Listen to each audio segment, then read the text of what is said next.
बिल्लेसुर के पिता का नाम मुक्ता प्रसाद था। क्यों इतना शुद्ध नाम था मालूम नहीं। उनके पिता पंडित नहीं थे। मुक्ता प्रसाद के 4 लड़के हुए, मन्नी, ललई, बिल्लेसुर, दुलारे। नाम उन्होंने स्वयं रखे, पर ये शुद्ध नाम है। उनके पुकारने के नाम गुणानुसार और है। मन्नी पैदा होकर साल भर के हुए। पिता ने बच्चे को गर्दन उठाए बैठा झपकता देखा तो गप्पुआ कह पुकारना शुरू किया, आदर में गप्पू। दूसरे लड़के ललई की घोराई रोयों में निखर आई थी, आंखें भी कंजलोचन, स्वभाव में बदले बदले। पिता ने नाम रखा भर्रा, आदर में भूरो। बिल्लेसुर के नाम में ही घोर था। पिता बिलुआ, आदर में बिल्लू कहने लगे। दुलारी अपना ईश्वर के यहाँ से खतना करा कर आई थे। पिता को नामकरण में आसानी हुई, कटुआ कहकर पुकारने लगे, आदर में कट्टू। अभाग्यवश पुत्रों का विकास देखने से पहले मुक्ता प्रसाद संसार बंधन से मुक्त हो गए। उनकी पत्नी देख रेख करती रही, पर वे भी पीस कर, चौका टहल कर, कंडे पाट कर, धोर छोड़कर, रोटी पकाकर, छोटे से बाग के आम महुए बीन कर, लड़कों को किसानी के काम में लगाकर ईश्वर के यहाँ चली गई। उनके न रहने पर चारों भाइयों की एक राय नहीं रही। विवाद काम में विघ्न पैदा करता है।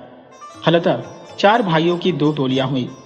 मन्नी और बिल्लेसुर एक तरफ हुए, ललई और दुलारे एक तरफ, जैसे सनातन धर्मी और आर्य समाजी। कुछ दिन इसी तरह चला, फिर इसमें भी शाखें फूटी, जैसे वैष्णव और शाक्त, वैदिक और वितंडावादी। फिर सबकी अपनी डफली और अपना राग रहा। सनातन धर्मानुसार मन्नी दुखी हुई कि तरीके सुकुर होने के कारण कोई लड़की नहीं ब्याह रहा।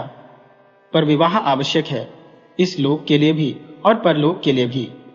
माता पिता गुजर गए हैं, पानी तो उन्हें मिल जाता है, पर माता जी को बढ़िया नहीं मिलती। बिना गृहिणी के घर में भूत डेरा डालते हैं। विचार के अनुसार मन्नी बातचीत करते और जहां कहीं अनाथ की लड़की देखते थे, दौरे डालते थे। एक जगह लासा लग गया। कहना ना होगा, ऐसे विवाह की बातचीत में अत्युक्ति ही प्रधान होती है, अर्थात झूठ ही अधिक, यानी 1 पैसे की हैसियत 1 लाख की बताई जाती है। मन्नी के विवाह में ऐसा ही हुआ। लड़की ने माँ का दूध छोड़ा ही था। माँ बेवा थी। कहा गया, रुपये 200-300 लेकर क्या करोगी, जबकि लड़की को अभी 10 साल पालना पोसना है।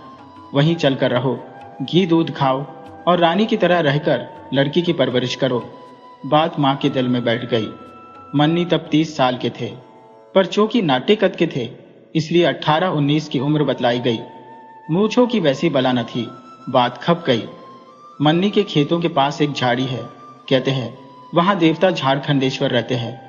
एक दिन शाम को मन्नी धूप दीप, अक्षत चंदन, फूल फल, जल लेकर गए और उकड़ू बैठकर उनकी पूजा करते न जाने क्या क्या कहते रहे।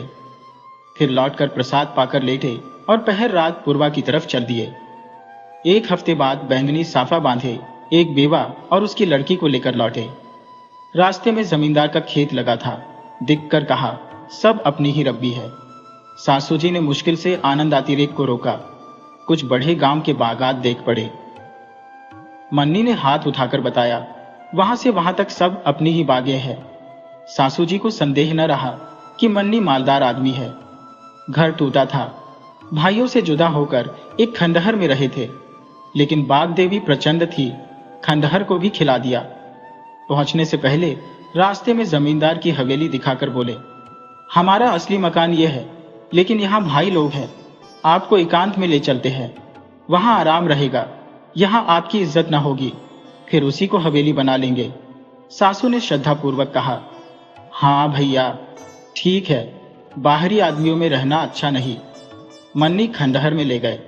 इस दिन पसेरी भर दूध ले आए। सासू जी लज्जित होकर बोली, इतना दूध कौन पिएगा?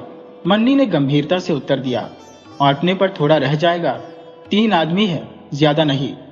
फिर अभी कुछ दूध चीनी शरबत के तौर पर पिएंगे। सासू ने आराम की सांस ली। मन्नी भंग छानते थे। ठाकुर द्वारे में एक गोला पीसकर तैयार किया और चुपचाप ले आए। दूध में शक्कर मिलाकर गोला घोल दिया। भंग में बादाम की मात्रा काफी थी। सासू जी को अमृत का स्वाद आया। एक सांस में पी गई। मन्नी ने थोड़ी सी अपनी भावी पत्नी को पिलाई, फिर खुद पी।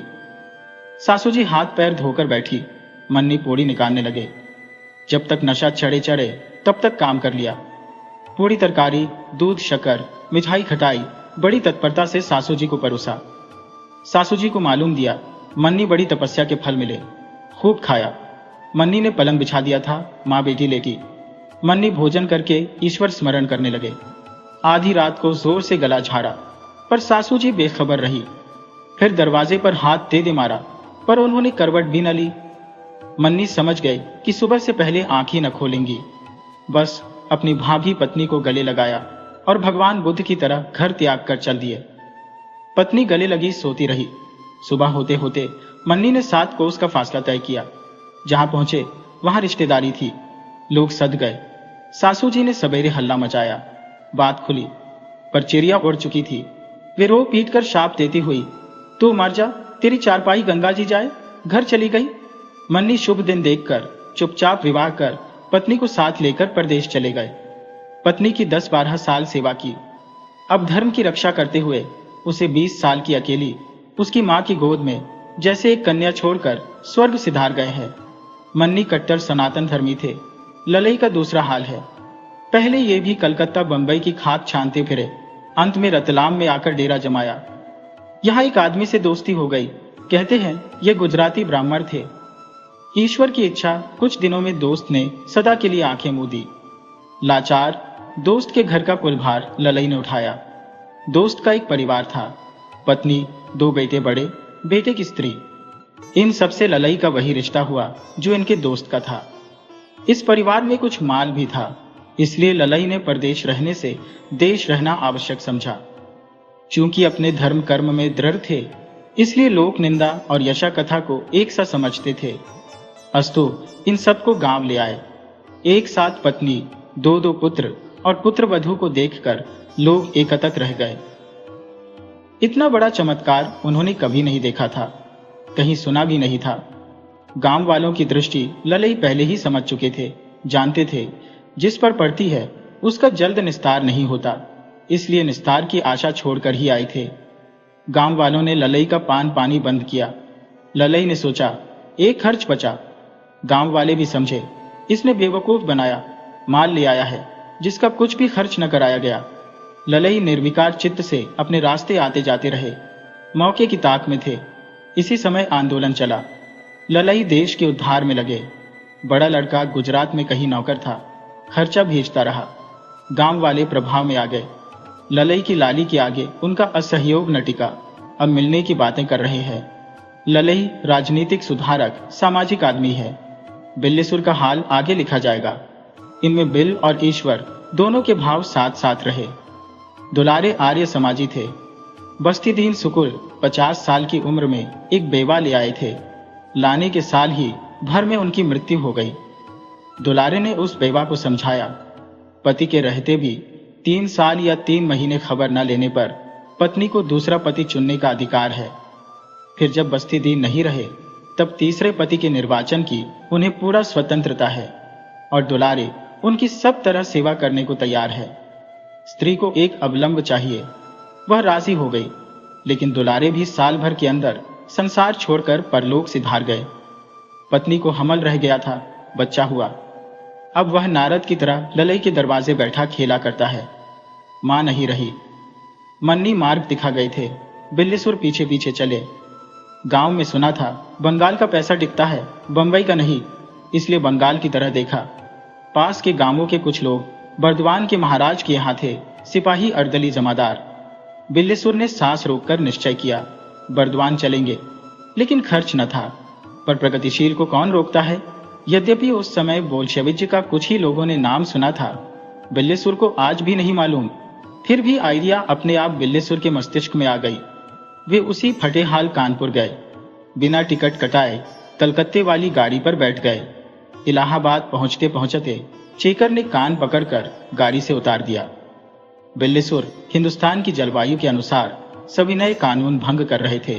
कुछ बोले नहीं, चुपचाप उतर आए, लेकिन सिद्धांत नहीं छोड़ा। प्लेटफार्म पर चलते फिरते समझते बूझते रहे। जब पूरब जाने वाली दूसरी गाड़ी आई, बैठ गए। मोगल सराय तक सिर उतारे गए, लेकिन 2-3 दिन में चढ़ते उतरते बर्दवान पहुंच गए। पंडित सत्तीदीन सुकुल महाराज बर्दवान के यहाँ जमादार थे।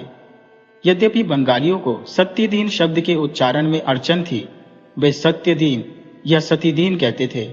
फिर भी सत्यदीन की उन्नति में वे कोई बाधा नहीं पहुंचा सके। अपनी अपार मूर्खता के कारण सत्यदीन महाराज के खजांची हो गए। आधे इसलिए कि ताली सत्यदीन के पास रहती थी, खाता एक दूसरे बाबू लिखते थे। सत्यदीन इसे अपने एकांत विश्वासी होने का कारण समझते थे। दूसरे हिंदुस्तानियों पर भी इस मर्यादा का प्रभाव पड़ा। बिल्लेसुर समझबूझकर इनकी शरण में गए। सत्यदीन सस्त्रीक रहते थे। 2-3 गायें पाल रखी थी। स्त्री शिखर दशना थी, यानी सामने के 2 दांत आवश्यकता से अधिक बड़े थे। होठों से कोशिश करने पर भी न बंद होते थे। पैकों के सुकूर कनवजियापन में बिल्लेसुर से बहुत बड़े। फलतः बिल्लेसुर को यहाँ सब तरह अपनी रक्षा देख पड़ी। बिल्लेसुर सत्यदीन के यहाँ रहने लगे। ऐसी हालत में दरीब की तहजीब जैसी दबे पांव, पेट झुलाए, रीढ़ झुकाए, आंखें नीची किए आते जाते रहे। उठते जोबन में सत्यदीन की स्त्री को एक सुहलाने वाला मिला। 2-3 दिन तक भोजन न खला। एक दिन औरत वाले कोठे जी गया। नक्की सुरों में बोली, मैं कहती हूँ बिल्लेसुर, तुम तो आ ही गए हो और अभी हो ही, इस चरवाहे को विदा क्यों न कर दो। हराम का पैसा खाता है। कोई काम है? घास खड़ी है, 2 बांझ काट लानी है। नहीं, पैर की बंधी मूठे हैं। यहाँ वहां का जैसा धान का पैरा नहीं, बड़ा बड़ा कतर देना है और थोड़ी सी सानी कर देनी है। देश में जैसे डंडा लिए यहाँ ढोरों के पीछे नहीं पड़ा रहना पड़ता। लंबी लंबी रस्सियां 3 गायें हैं, घास खड़ी है। बस गए और खूंटा गाड़कर बांध दिया। गायें चरती रही। शाम को बाबू की तरह टहलते हुए गए और ले आए। दूध दूह लिया। रात को मच्छर लगते हैं, गीले पैरे का धुआं दे दिया। कहने में तो देर भी लगी। कहकर सत्यदीन की स्त्री ने कनपटी घुमाई और दोनों होठ सटाने शुरू किए। बिल्लेसुर चौकन्ने। धोरे चराने के लिए समंदर पार नहीं किया। यह काम गांव में भी था, लेकिन परदेश है, अपना कोई नहीं, दूसरे के सहारे पार लगना है। सोचा तब तक कर ले, नौकरी ना लगी तो घर का रास्ता ना पाएंगे। बिल्लेसुर को जवाब देते देर हुई। सत्यदीन की स्त्री ने कनपटी घुमाई कि बिल्लेसुर बोले, कौन बड़ा काम है? काम के लिए ही तो आया हो। 700 कोस देश, 700 कोस तो होगा। बिल्लेसुर के निश्चय पर जमकर सत्यदीन की स्त्री ने कहा, ज्यादा होगा। कानपुर से बर्दवान की दूरी। सोचकर बोली, जमादार आएंगे तो पूछूंगी, उनकी किताब में सब लिखा है। बिल्लेसुर खामोश रहे, मन में किस्मत को भला बुरा कहते रहे। शाम को जमादार आए। भोजन तैयार था। स्त्री ने पैर धुला दिए। जमादार पाटे पर बैठे। स्त्री दिन को मक्खियां उड़ाती है, रात को सामने बैठी रहती है। जमादार भोजन करने लगे। स्त्री ने कहा, जमादार, बिल्लेसुर कहते हैं अपना देश यहाँ से 700 कोस है। मैं कहती हूँ और होगा। तुम्हारी किताब में तो सब कुछ लिखा है। सत्यदीन को एक डायरी मिली थी। डायरी भी वही बाबू लिखता था। लिखने के विषय के अलावा और क्या क्या उसमें लिखा है, सत्यदीन उस बाबू से कभी कभी पढ़ाकर समझते थे।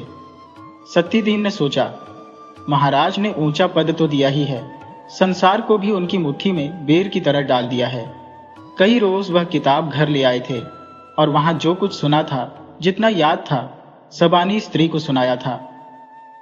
बाएं हाथ से मूंछों पर ताप देते हुए मुंह का निवाला निगलकर सत्यदीन ने कहा, 700 कोस इलाहाबाद तक पूरा हो जाता है। उनकी स्त्री चमकती आंखों से बिल्लेसुर को देखने लगती। बिल्लेसुर हार मानकर बोले, जब किताब में लिखा है तो यही ठीक होगा। पति को प्रसन्न देखकर पत्नी ने अर्जी पेश की। जिस तरह पहले बड़े आदमियों का मिजाज परखा जाता था, फिर बात कही जाती थी। बिल्लेसुर गर्जमंद की बावली निगाह से देखते रहे। सत्यदीन ने उसमें एक सुधार की जगह निकाली। कहा, बिल्लेसुर अपने आदमी है, इसमें शक नहीं, लेकिन इसमें भी शक नहीं कि उस छोकरे से ज्यादा खाएंगे। हम तनख्वाह न देंगे, दोनों वक्त खा लें। तनख्वाह की जगह हम तहसील के जमादार से कह देंगे। वे इन्हें गुमाश्तों के नाम तहलीस की चिट्ठियां देते रहे। ये 4-5 घंटे में लगा आएंगे। इन्हें 4-5 रुपये महीने मिल जाया करेंगे। हमारा काम भी करते रहेंगे। सत्यदीन की स्त्री ने किए उपकार की निगाह से बिल्लेसुर को देखा। बिल्लेसुर खुराक और 4-5 का महीना सोचकर अपने धनत्व को दबा रहे थे। इतने से आगे बहुत कुछ करेंगे। सोचते हुए उन्होंने सत्यदीन की स्त्री से हामी की आंख मिलाई। जमादार गंभीर भाव से उठकर हाथ मुंह धोने लगे। बिल्लेसुर जीवन संग्राम में उतरे। पहले गायों के काम की बहुत सी बातें न कही गई थी, वे सामने आई। गोबर उठाना, जगह साफ करना, मूत पर राख छोड़ना, कंडे पाटना, कभी कभी गायों को नहलाना आदि भीतरी बहुत सी बातें थी। दरअसल फुर्सत न मिलती थी, पर बिना चिट्ठी लगाए पूरा न पड़ता था। पास पास की चिट्ठियां मिलती थी, जैसा सत्तीदीन कह गए थे। एक चिट्ठी के 3 आने मिलते थे। कुछ दिनों में बिल्लेसुर को मालूम हुआ दूर की चिट्ठी में दूना मिलता है। उन्होंने हाथ बढ़ाया। तहसील के जमादार ने कहा, न तुम नौकर हो न किसी की एवज पर हो, फिर सत्तीदीन ने मना किया है, दूर की चिट्ठी हम न देंगे। बिल्लेसुर पैरों पड़े, कहा, नौकर तो आप ही करेंगे, तब तक दूर वाली चिट्ठी भी दें। मैं 12 कोस 6 घंटे में जाऊंगा आऊंगा। जमादार चिट्ठी देने लगे। चिट्ठी लगाना सत्तीदीन की स्त्री को अखरता था। बिल्लेसुर लौटकर सदा छड़ी त्योरियां देखते थे। गो की काम में कसर न रहती थी। 10 बजे तक कुल काम कर जाते थे, लौटकर गायों को खोल लाते थे और रात 9 बजे तक उनके पीछे लगे रहते थे। फिर भी सत्तीदीन की स्त्री की शिकन न मिटती थी। दूसरा नौकर भी न रखा, क्योंकि बिल्लेसुर सस्ते थे। बातें कभी कभी सुनाती थी जो कानों को प्यारी न थी और उनसे पेट की आंतें निकलने को होती थी। बिल्लेसुर बर्दाश्त करते थे। गर्मी के दिनों में 10-12 बजे तक घर का कुछ काम करते थे, फिर चिट्ठी लगाते हुए देर हुई सोचकर धूप में नंगे सिर बिना छाता दौड़ते हुए रास्ता पार करते थे। लौटते थे हांफते हुए, मुंह का थूक सूखा हुआ, होंठ सिमटे हुए, पसीने पसीने, दिल धड़कता हुआ, यहाँ का बाकी काम करने के लिए। पहुंचकर जमीन पर जरा बैठते थे कि सत्तीदीन की स्त्री पूछती थी, कितना कमा लाए बिल्लेसुर? जबान छुरी से पहनी, मतलब हलाल करता हुआ। बिल्लेसुर उस गर्मी में बनावटी नरमी लाते हुए, खीस निपोड़ कर जवाब देते हुए, जरा सुस्ताकर गायों के पीछे तरह तरह के काम में दौड़ते हुए। उन दिनों कियों से बिल्लेसुर कह चुके, मर्द से औरत होना अच्छा, कोई नहीं समझा। बिल्लेसुर सूखे होठों की हार खाई हंसी हंसकर रह गए। गांव में भी बिल्लेसुर की बर्दाश्त करने की आदत पड़ी थी। कभी कुछ बोले नहीं, अपनी जिंदगी की किताब पढ़ते गए। किसी भी वैज्ञानिक से बढ़कर नास्तिक। बिल्लेसुर दूसरे का अविश्वास करते करते एक खास शक्ल के बन गए थे, पर अपना बल न छोड़ा था, जैसे अकेले तैराक हो। सत्तीदीन की स्त्री को न मालूम होने दिया कि दूर की कौड़ी लाते हैं। 12 कोस की दौड़ 6 कोस की रही।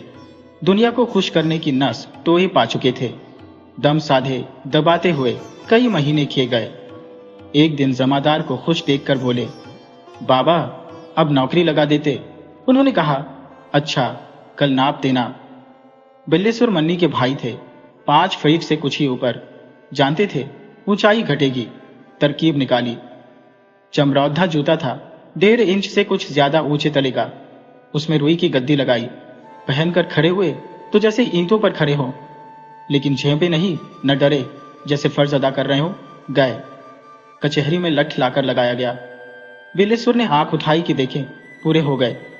नापने वाले ने कहा, 1.5 इंच घटा। बिल्लेसुर ने जमादार को उड़ी निगाह से देखा। 7 आरजू मिन्नत। जमादार मुस्कुराए। कहा, बिल्लेसुर तुम नौकर नहीं हो सकते, लेकिन कोई ना कोई सिपाही छुट्टी पर रहता है, जगह तुम्हें मिलती रहेगी। बिना तनख्वाह की छुट्टी वाले की तनख्वाह भी। बिल्लेसुर तरककी की सोचकर मुस्कुराए। 1 साल बीत गया। सत्तीदीन की स्त्री को आए कई साल हो गए। उन्होंने जगन्नाथ जी के दर्शन नहीं किए। पैसा पास न था। एक दिन जमादार से बोली, जमादार पैसा तो पास है, लेकिन लड़का बच्चा कोई नहीं। हमारे तुम्हारे बाद पैसा अकारट जाएगा। इतने दिन आए हुए अभी जगन्नाथ जी के दर्शन नहीं हुए। अब के सोचती हो बाबा के दर्शन करो और कहो, बाबा मेरी गोद भर दो, तो तुम्हारे चरणों पर लौटकर तुम्हारी 101 रुपए की शिरनी चढ़ाऊं। मेरा जी कहता है बाबा मेरी मनोकामना पूरी करेंगे। देश देश के लोग जाते हैं, वो मांगा वरदान उन्हें मिलता है, भगवान ही है। अरे हाँ जोकर थोड़ा। फिर न जाने क्या सोचकर सत्तीदीन की स्त्री फूट फूट कर रोने लगी। फिर अपने हाथ आंसू पोंछकर हिचकियां लेती हुई बोली, मुझे सब सुख है। जैसा अच्छा वर मिला वैसा अच्छा घर, धन है, मान है, गहने हैं, कपड़े हैं, दूध से भरी हो, लेकिन ओ हो फिर रोदन यानी पूत नहीं। सत्तीदीन ने छाती से लगाकर कहा, अभी तुम्हारी कोई उम्र हो गई है? पहली होती तो एक बात होती। वे तो बेचारी चक्की पीसती हुई चली गईं। 5 साल हुए तुम्हें ब्याह कर लाया हो, अब तुम्हारी उम्र 20 साल की होगी। सिसकियां लेते हुए स्त्री ने कहा। 19वां चल रहा है। हालांकि उनकी उम्र 25 साल से ऊपर थी। फिर सत्तीदीन ने कहा, इतनी उतावली क्यों होती हो? मैं अभी अभी बुढ़ा नहीं। लड़के बच्चे जब आते हैं अपने आप आते हैं। ऐसा न कहो, स्त्री ने कहा। कहो, जगन्नाथ जी की कृपा से आते हैं। सत्तीदीन गंभीर हो गए। बोले, जगन्नाथ जी की कृपा सब तरफ है। ऊंचा ओहदा मिला है, यह भी जगन्नाथ जी की कृपा है, और उनके दर्शन हम रोज करते हैं मन में। रही बात उनकी पुरी में जाने की, सो चले चलेंगे, 10 दिन की छुट्टी ले लेंगे। ये कौन बड़ी बात है? स्त्री को ढाढ़स बंधा। इसी समय बिल्लेसुर आए। जमादार ने पूछा, बिल्लेसुर, जगन्नाथ जी चलोगे? बिल्लेसुर खर्चा नहीं लगाना चाहते थे। सत्तीदीन समझ गए, लेकिन बिल्लेसुर के पास होगा भी कितना, सोचकर कहा, अच्छा, अपनी छुट्टी मंजूर करा लेना 10 दिन की, अगले इतवार को चलेंगे। सत्तीदीन को साथ एक नौकर चाहिए था। बिल्लेसुर जब दूसरे की एवज में काम करने लगे, तब कचहरी की लगातार हाजिरी जरूरी हो गई। सत्तीदीन को गायों के काम के लिए दूसरा नौकर रखना पड़ा। बाहर का बहुत सा काम बिल्लेसुर कर देते थे। यो वे अब अलग रहते थे, अलग पकाते खाते थे। फोकट में जगन्नाथ जी के दर्शन होंगे। बिल्लेसुर के आनंद का आर पार न रहा। उन्होंने छुट्टी मंजूर करा ली। अगले इतवार के दिन सत्तीदीन के सामान के रक्षक के रूप से जगन्नाथ जी के दर्शनों के लिए सत्तीदीन और उनकी स्त्री के साथ रवाना हुए। जिस तरह सत्तीदीन की स्त्री का विश्वास था कि जगन्नाथ जी की कृपा की दृष्टि पड़ते ही वे गर्भिणी हो जाएंगी, उसी तरह बिल्लेसुर का विश्वास था कि सत्तीदीन की इच्छा मात्र से उनकी नौकरी स्थायी हो जाएगी, चाहे वे 1.5 इंच की जगह बालिष्ट भर छोटे पड़े। अपने विश्वास को फलीभूत करने का उपाय बिल्लेसुर रास्ते में सोचते गए। पुरी पहुंचकर बहुत खुश हुए।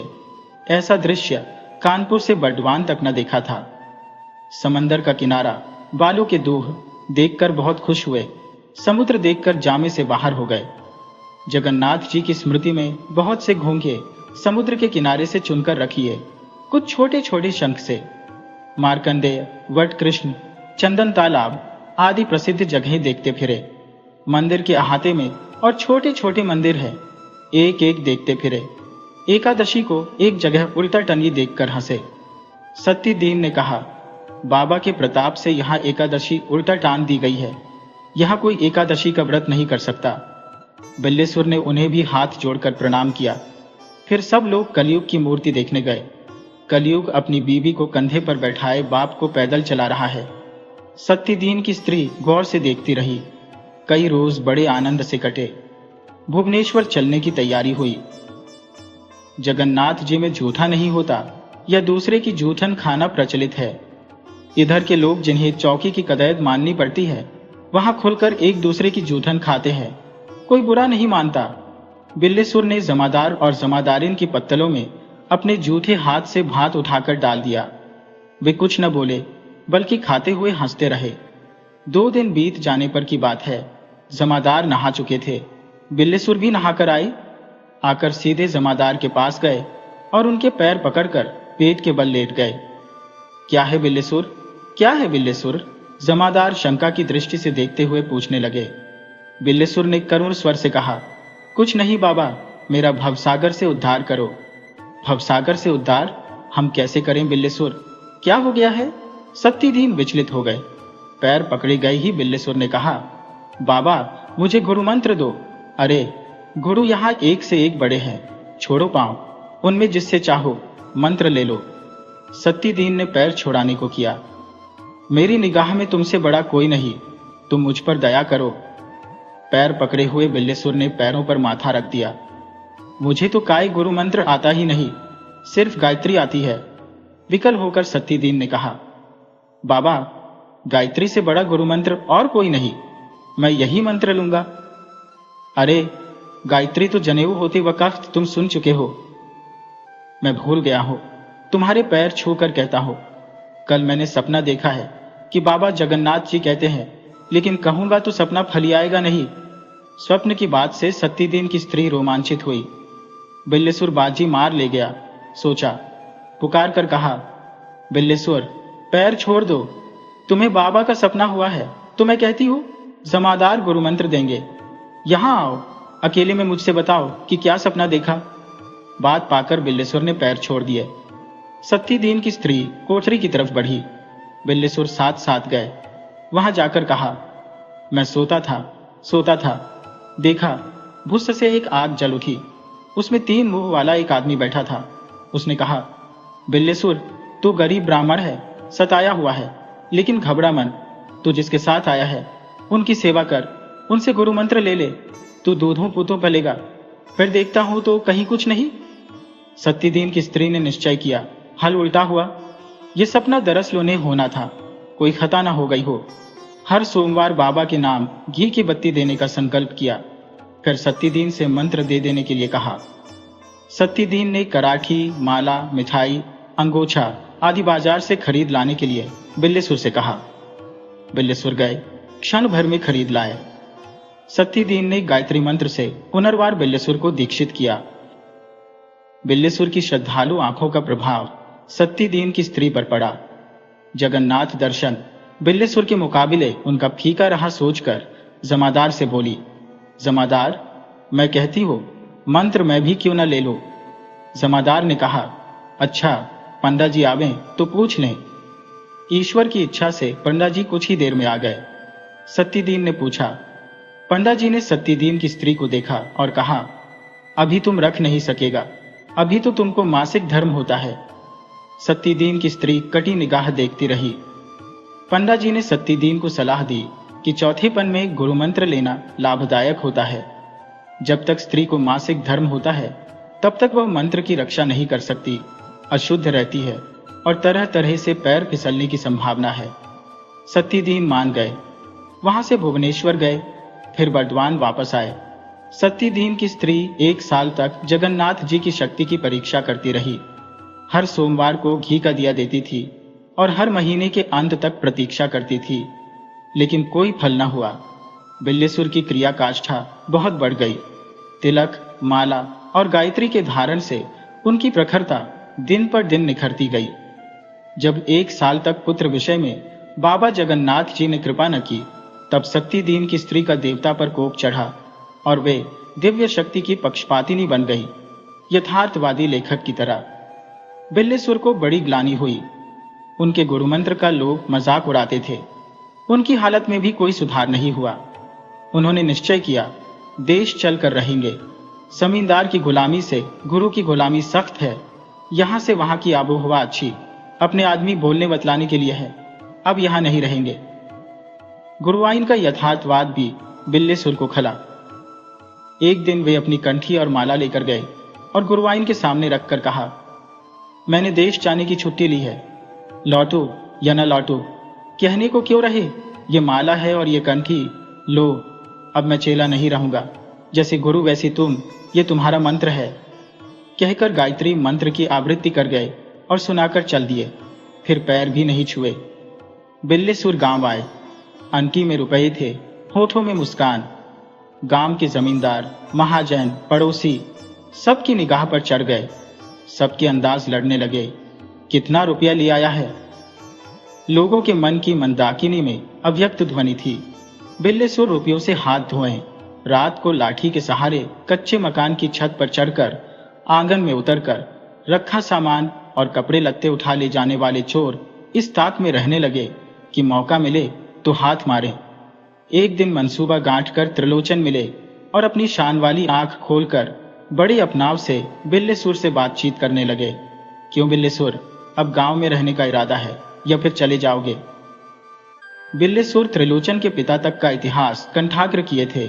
सिर्फ हिंदी के ब्लैंक वर्स के श्रेष्ठ कवि की तरह किसी सम्मेलन या घर की बैठक में आवृत्ति करके सुनाते न थे। मुस्कुराते हुए नरमी से बोले, भैया अब तो गांव में रहने का इरादा है।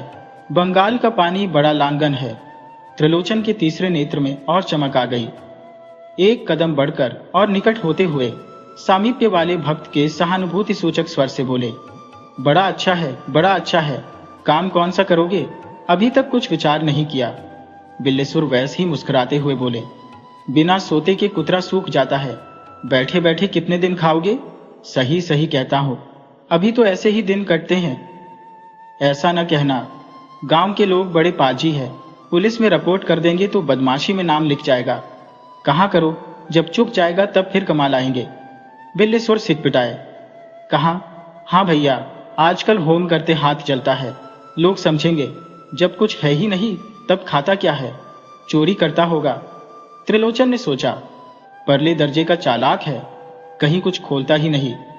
खुलकर बोले, हाँ, दीनानाथ इसी तरह बहुत खीस निपोड़ कर बातचीत किया करते थे, अब लिख गए बदमाशी में। रात को निगरानी हुआ करती है। बिल्लेश्वर फिर भी पकड़ में ना आए। कहा, पुलिस वाले आंखें देखकर पहचान लेते हैं कौन भला आदमी है कौन बुरा। अपने खेत में रामदीन को बंटाई में देकर गया था, वही खेत लेकर किसानी करूंगा। त्रिलोचन को थोड़ी सी पकड़ मिली। कहा, हाँ, यह तो अच्छा विचार है, लेकिन तुम्हारे बैल तो है ही नहीं, किसानी कैसे करोगे? बिल्लेश्वर पेच में पड़े। कहा, इसीलिए तो कहा था कि अभी तक कुछ तय नहीं कर पाया। त्रिलोचन का पारा चढ़ना ही चाहता था, लेकिन पारा चढ़ने से खरी खोटी सुनाकर अलग हो जाने के अलावा और कोई स्वार्थ न सधेगा सोचकर मुश्किल से उन्होंने अपने को यथार्थ कहने से रोका और बड़े धैर्य से कहा, हमारे बैल ले लो। फिर तुम क्या करोगे? हम और बड़ी गोई लेना चाहते हैं, लेकिन 100 रुपये लेंगे। बिल्लेश्वर ने निश्चय किया, 100 रुपये ज्यादा नहीं है। कहा, अच्छा, कल बतलाएंगे। त्रिलोचन एक काम है कहकर चले। मन में निश्चय हो गया कि 100 रुपये एक मुश्त देने वाले बिल्लेश्वर के पास 500-700 रुपये जरूर होंगे। त्रिलोचन दूसरी जगह सलाह करने गए कि किस उपाय से वह रुपये निकाले जाए। बिल्लेश्वर त्रिलोचन के जाने के साथ घर के भीतर गए और कुछ देर में तैयार होकर बाहर के लिए निकले। लोगों ने पूछा, कहाँ जाते हो बिल्लेश्वर? बिल्लेश्वर ने कहा, पटवारी के यहाँ। शाम होते होते लोगों ने देखा 3 बड़ी बड़ी गाभीन बकरियां लिए बिल्लेश्वर एक आदमी के साथ आ रहे हैं। गांव भर में हल्ला हो गया, बिल्लेश्वर 3 बकरियां ले आए हैं। सबने एक एक लंबी सांस छोड़ी। बकरियों का समाचार पाकर त्रिलोचन फिर आए। कहा, बकरी ले आए? अच्छा किया, अब ढोर काफी हो जाएंगे। बिल्लेश्वर ने कहा, हाँ, बैलों वाला विचार अब छोड़ दिया है। कौन हमारे सानी पानी करेगा? बकरियों को पत्ते काट कर डाल दूंगा, बैलों को बांधकर बैल ही बना रहना पड़ता है। और किसानी बंटाई में है, सांझे में कर लेंगे। बिल्लेश्वर ने लंबे पतले बांस के लग्गे में हंसिया बांधा, बढ़ाकर गोड़ पीपल पाकर आधी पेड़ों की टहनियां छांटकर बकरियों को चराने के लिए तैयारी करते दिन चढ़ आया। बिल्लेश्वर गांव के रास्ते बकरियों को लेकर निकले। रामदीन मिले। कहा, ब्राह्मण होकर बकरी पालोगे, लेकिन है बड़ी अच्छी बकरियां, खूब दूध देंगी। अब 2 साल में बकरी बकरों से घर भर जाएगा, आमदनी काफी होगी। कहकर लोभी निगाह से बकरियों को देखते रहे। रास्ते पर जवाब देना बिल्लेश्वर को वैसा आवश्यक नहीं मालूम दिया। सांस रोके चले गए। मन में कहा, जब जरूरत पर ब्राह्मण को हल की मूठ पकड़नी पड़ी है, जूते की दुकान खोलनी पड़ी है, तब बकरी पालना कौन बुरा काम है। ललई कुम्हार अपना चाक चला रहे थे। बकरियों को देखकर एक कामरेर के स्वर से बिल्लेश्वर का उत्साह बढ़ाया। बिल्लेश्वर प्रसन्न होकर आगे बढ़े। आगे मंदिर था, भीतर महादेव जी, बाहर पीछे की तरफ महावीर जी प्रतिष्ठित थे। जब भी बिल्लेश्वर गुरु मंत्र छोड़ चुके थे, फिर भी बकरियों की भेड़िए से कल्याण कामना किए बिना नहीं रहा गया। मंदिर में गए। उन्हें महादेव जी से महावीर जी अधिक शक्ति वाले मालूम दिए। यह भी हो सकता है कि बाहर महावीर जी के पास जाने से वे गलियारे से जाती हुई बकरियों को भी देख सकते थे। अस्तु महावीर जी के पैर छूकर मन ही मन उन्होंने कुछ कहा और फिर अपनी बकरियों का पीछा पकड़ा। खेत की हरियाली की तरफ लपकती बकरी को हटक कर सामने लक्ष्य स्थिर करके बढ़े। मन्नू का पक्का कुआं आया। गलियारे में ही खड़े खड़े लग्गा बढ़ाकर गलियारे पर आती पीपल की निचली डाल से टहनियां छांटने लगे। टहनियों के गिरते ही बकरियां पत्तियों से जुट गईं। जरूरत भर लच्छियां छांटकर लग्गा डाल के सहारे खड़ा कर बिल्लेश्वर कुएं की जगत पर चढ़कर बैठी बकरियों को देखते हुए। सामने पड़ती जमीन थी, बगल से एक बरसाती नाला निकला था। चरवाहे लड़के वही ढोर लिए इधर उधर खड़े थे। बिल्लेश्वर को देखा, उनकी बकरियों को देखा, भगाने की सोची। सयाने लड़कों ने सलाह की। बात तय हो गई कि खेत कर नाले में कर दिया जाए। बिल्लीसुर परेशान होंगे, खोजेंगे, मिलेंगी मिलेंगी, न मिलेंगी भला से। एक ने कहा, पासियों को खबर कर दी जाए तो नाले में मारकर निकोलेंगे, कुछ मांस हमें भी मिलेगा। दूसरे ने कहा, गाभिन है, किस काम का मांस। फिर भी बकरियों को भगाने का लोभ लड़कों से न रोका गया। सलाह करके कुछ बाहर तके रहे, कुछ बिल्लीसुर के पास गए। एक ने कहा, काका आओ कुछ खेला जाए। बिल्लीसुर मुस्कुराए, कहा, अपने बाप को बुला लाओ, तुम क्या हमारे साथ खेलोगे। फिर सतर्क दृष्टि से बकरियों को देखते रहे। दूसरे ने कहा, अच्छा काका न खेलो, परदेश गए थे, वहां के कुछ हाल सुनायो। बिल्लीसुर ने कहा, बिना अपने मरे कोई सरग नहीं देखता, बड़े होकर परदेश जाओगे तब मालूम कर लोगे कि कैसा है। एक तीसरे ने कहा, यहां हम लोग हैं, भेड़िए का डर नहीं, वह ऊंचे हार में लगता है। बिल्लीसुर ने कहा, इधर भी आता है, लेकिन आदमी का भेष बदलकर। ये कहकर बिल्लीसुर उठे। बकरियां एक एक पत्ती टूंग चुकी थी। झपाटे से बढ़कर लग्गा उठाया और हाँक कर दूसरी तरफ ले चले। पड़ती जमीन से ऊंचे वाघ की तरफ चलते हुए कुछ रिया की लच्छियां छाटी। दीनानाथ गांव जाते हुए मिले। लोभी निगाह से बकरियों को देखते हुए पूछा, कितने की खरीदी। बिल्लीसुर ने निगाह तारते हुए कहा, अधिया की मिली है। बिल्लीसुर की जगह भाग से दीना की छोटी खड़ी हो गई। ऐसा तज्जुब हुआ। पूछा, तीनों। बिल्लीसुर ने अपनी खास मुस्कुराहट के साथ जवाब दिया, नहीं तो क्या। एक।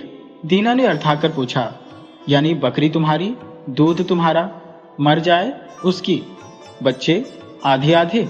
बिल्लीसुर ने कहा, हां। बिल्लीसुर के असंभावित लाभ के बोझ से जैसे दीना की कमर टेढ़ी हो गई। दबा हुआ बोला, हां गुसैया, जिसको दे। मन में ईर्ष्या हुई। बिल्लीसुर अकेले मजा लेंगे, दीना नहीं, अगर बकरियों को पेट में न डाला। बिल्लीसुर ने देखा, दीना के माथे पर बल पड़े हुए थे, आंखों में इरादा जाहिर था। बिल्लीसुर को जिंदगी के रास्ते रोज ऐसी ठोकर लगी है, कभी बचे हैं, कभी चूके हैं। अब बहुत संभले रहते हैं, हमेशा निगाह सामने रहती है। वहां से बढ़ते हुए घोड़ के पेड़ के तले गए, कुछ पत्ते काटे और उनका बोझ बनाकर बांध लिया, घर में बकरियों को खिलाने के इरादे। जब बकरियों का पेट भर गया तब बोझ सर पर रखकर दूसरे रास्ते से बकरियों को लिए हुए घर लौटे। बिल्लीसुर के अपने मकान के इतने हिस्से हुए थे कि बकरियों को लेकर वहां रहना असंभव था। भाइयों को राज्यक्षमा न होने के कारण बकरियों की गंध से ऐतराज होता। दूसरे, पुराना होकर घर कई जगह गिर गया था। रात को भेड़िए के रूप से चोर आ सकते थे और बकरियों को उठा ले जा सकते थे। ऐसे अनेक कारणों से बिल्लीसुर ने गांव में एक खाली पड़ा हुआ पुराना मकान रहने के लिए लिया। खरीदा नहीं, यह शर्त रही कि छाएंगे, छोपेंगे, गिरने से मकान को बचाए रहेंगे। नोटिस मिलने पर 6 महीने में मकान खाली कर देंगे। मालिक मकान पर देश में रहते थे, एक तरह वहीं बस गए थे। जिनके सिपुर्द मकान था वे 16 आने नजर लेकर बिल्लीसुर पर दयालु हो गए थे। यह मकान परदेशी का होने के कारण वजहदार हो, यह बात नहीं। परदेशी जब इस मकान में रहते थे, बिल्लीसुर की ही तरह देशी थे। देश की दीनता के कारण ही परदेश गए थे। मकान के सामने एक अंधा कुआं है और एक इमली का पेड़। बारिश के पानी से ढुलकर दीवारें ऊबड़ खाबड़ हो गई है, जैसे दीवारों से ही पनाले फटे हो। भीतर के पनाले का मुंह भर जाने से बरसात का पानी दहलीज की देहरी के नीचे गड्ढा बनाकर बहा है। गड्ढा बढ़ता बढ़ता ऐसा हो गया है कि बड़े जानवर, कुत्ते जैसे आसानी से उसके भीतर से निकल सकते हैं। दहलीज की फर्श कहीं भी बराबर नहीं, उसके ऊपर लेटने की बात क्या, चारपाई भी उस पर नहीं डाली जा सकती। दूसरी तरफ एक खमसार है और उसी से लगी एक कोठरी। इसी में बिल्लीसुर आकर रहे। दरवाजे का गड़ा तोप दिया, बाकी घर की धीरे धीरे मरम्मत करते रहे। एक वक्त रोटी पकाते थे, दोनों वक्त खाते थे। इस तरह साल भर से ज्यादा झेल ले गए। उनका लक्ष्य और काम बढ़ते गए, लेकिन अड़चन से पीछा नहीं छूटा। गांव में जितने आदमी थे, अपना कोई नहीं, जैसे दुश्मनों की गढ़ में रहना हो।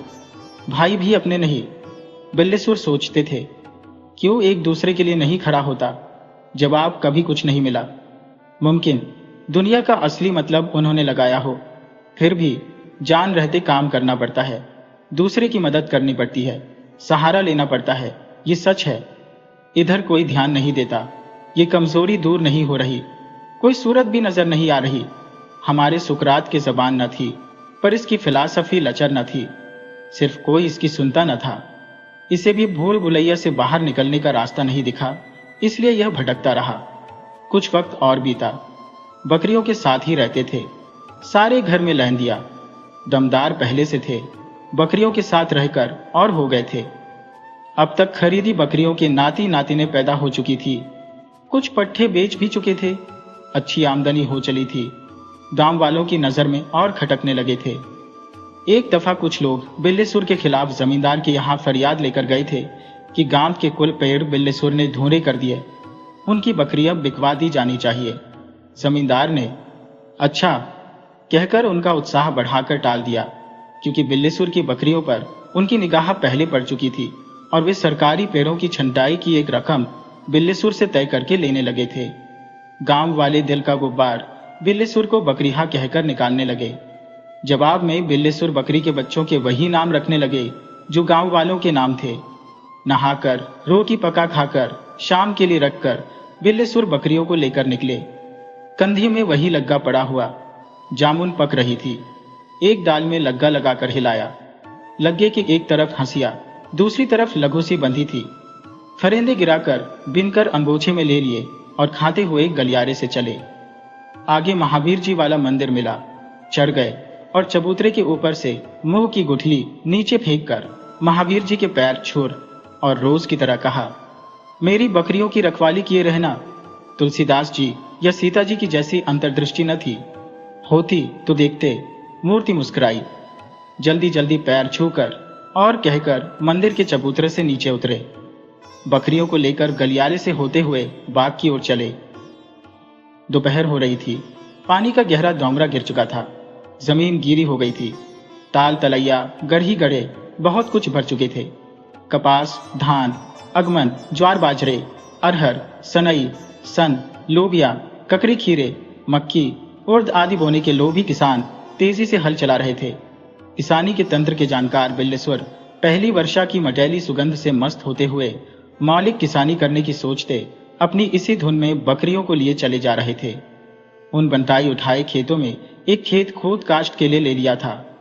बरसात वाली किसानी में मेहनत ज्यादा नहीं पड़ती, एक बाह दो बाह करके बीज डाल दिया जाता है। वर्षा के पानी से खेती फूलती फलती है। बैल नहीं है, अगमन जोतने बोने के लिए कोई मांगे न देगा। बिल्लेसुर ने निश्चय किया कि 6-7 दिन में अपने काम भर को जमीन वे फावड़े से घोट डालेंगे। गांव के लोग और सब खेती करत है, शकरकंद नहीं लगाते, इसमें काफी फायदा होगा। फिर अगहन में उसी खेत में मटर बो देंगे। जब शकरकंद बैठेगी, रात को ताकना होगा, तब किसा को कुछ देकर रात को तका लेंगे, एक अच्छी रकम हाथ लग जाएगी। निश्चय के बाद जब बिल्लेसुर इस दुनिया में आए, तब देखा वे बहुत दूर बढ़ आए हैं। आग्रह और उतावली से जांच की निगाह बकरियां पर डाली। गंगा, जमुना, सरजू, पार्वती है, सिखाइन, जमीला, गुलबिया, सितबिया है, रमुआ, श्यमुआ, भगवतिया, प्रभुआ है, तुरुई है और दिनवा। बिल्लेसुर चौकन्ने होकर देखने लगे। पीछे दूर तक निगाह दौड़ाई, दीनानाथ न दिखे। कलेजा धक्स हुआ। दीनानाथ सबसे तगड़े थे, वहां पिछड़ गए या कहाँ गए। बुलाने लगे, उर्र दिनवा, अले अले उर्र, आब आब दिनवा, उर्रार बेटा दीनानाथ, उर्रार। चुई मिमियाने लगी। दीनानाथ की कोई आहट न मिला। चुई कहाँ है दिनवा। चुई मिमियाती हुई बिल्लेसुर के पास आ गई। बिल्लेसुर बकरियों को लेकर उसी रास्ते लौटे। उसी नाली के पास लड़के ढोर लिए खड़े थे। बिल्लेसुर को देखकर मुस्कुराए। बिल्लेसुर का हृदय रो रहा था। मुस्कुराहट से दिमाग में गर्मी चढ़ गई, लेकिन जब्त किया। भलमनसाहत से पूछा, बच्चा, हमारा बकरा इधर रह गया है। कौन बकरा? पता एक, हम दिनवा कहते थे। दिनवा कहते थे तो दिनवा से पूछो, हम नहीं जानते, कहाँ है? बिल्लेसुर ने फिर पूछताछ नहीं की। संदेह हुआ, जी में आया, चलकर नाले के किनारे खोजो, लेकिन बकरियों को किसके भरोसे छोड़ जाए? फिर एक बच्चा गायब कर दिया जाए तो क्या करेंगे? जल्दी जल्दी मकान की तरफ बढ़े, बच्चों और बकरियों को भगाते ले चले। रास्ते में दो एक आदमी मिल पूछा, क्या है बिल्लेसुर, इतनी जल्दी और भगाए लिए जा रहे हो?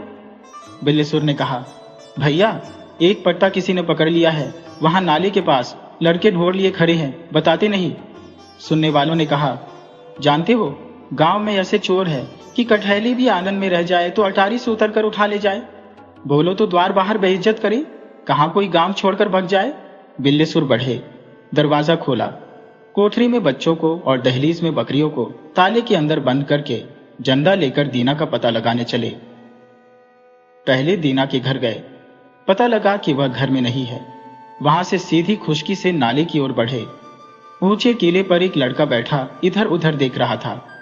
बिल्लेसुर समझ गए, नाले के किनारे किनारे बढ़े। लड़के ने एक खास तरह की आवाज की। बिल्लेसुर समझ गए कि पास ही कहीं है। बढ़ते गए, दूर एक झाड़ी दिखी। निश्चय हुआ कि यही कहीं मारा पड़ा होगा। झाड़ी के पास पहुंचे, वहां कोई नहीं था। झाड़ी के भीतर गए, अच्छी तरह देखने लगे। खून से तर जमीन दिखी। तज्जुब से देखते रहे, बकरा या आदमी न दिखा। चेहरा उतर गया। दिल रो रहा था, लेकिन आंखों में आंसू न थे। कहीं इंसाफ नहीं, सिर्फ लोग नसीहत देते हैं। चलकर कुएं के पास आए, बहुत गर्मा गए थे। जगत पर बैठे। बकरा मार डाला गया। लड़के जानते हैं लेकिन बतलाते नहीं। 8 रुपए का था। जीरो उठा, कोई मददगार नहीं।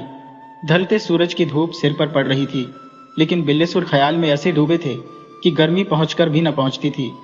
आज बकरियां भूखी हैं, शाम हुआई है, चराने का वक्त नहीं, लग्गा नहीं, पत्तियां नहीं काटी, रात को भी भूखी रहेंगी। इस तरह कैसे निर्वाह होगा? बिना खाए सवेरे दूध ना होगा। बच्चे भूखे रहेंगे, दुबले पड़ जाएंगे, बीमारी भी चकर सकती है। छोकर रखा है, लेकिन उतनी बकरियों और बच्चों को क्या होगा? रात को पेट छांटना पड़ेगा। सूरज डूब गया। बिल्लेसुर की आंखों में शाम की उदासी छा गई। दिशाएं हवा के साथ साई साई करने लगी। नाला वहां जा रहा था जैसे मौत का पैगाम हो। लोग खेत जोत कर धीरे धीरे लौट रहे थे, जैसे घर की दाढ़ के नीचे दबकर पिसकर मरने के लिए। चिड़िया चहक रही थी। रात को घोंसले की डाल पर बैठी हुई रो रो कर साफ कह रही थी, रात को घोंसले में जंगली बिल्ली से हमें कौन बचाएगा? हवा चलती हुई इशारे से कह रही थी। सब कुछ इसी तरह बह जाता है। बिल्लेसुर डंडा लिए धीरे धीरे गांव की ओर चले। ढाढ़स अपने आप बंद रहा था। दूसरे काम के लिए दिल में ताकत पैदा हो रही थी। भरोसा बढ़ रहा था। गांव के किनारे आए। महावीर जी का वह मंदिर दिखा। अंधेरा हो गया था। सामने से मंदिर के चबूतरे पर चढ़े। चबूतर चबूतरे मंदिर की उल्टी प्रदक्षिणा करके पीछे महावीर जी के पास गए। लापरवाही से सामने खड़े हो गए और आवेग में भरकर कहने लगे, देख, मैं गरीब हूं, तुझे सब लोग गरीबों का सहायक कहते हैं। मैं इसीलिए तेरे पास आता था और कहता था, मेरी बकरियों को और बच्चों को देखे रहना।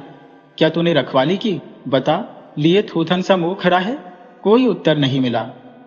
बिल्लेसुर ने आंखों से आंखें मिलाए हुए महावीर जी के मुंह पर वह डंडा दिया कि मिट्टी का मुंह गिल्ली की तरह टूटकर बीघे भर के फासले पर जा गिरा।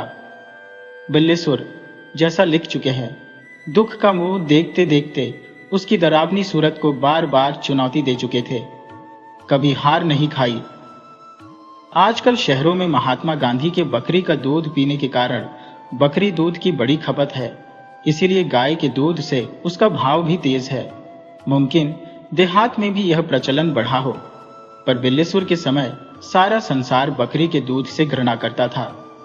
जो बहुत बीमार पड़ते थे, जिनके लिए गाय का दूध भी मना था, उन्हें बकरी के दूध की व्यवस्था दी जाती थी।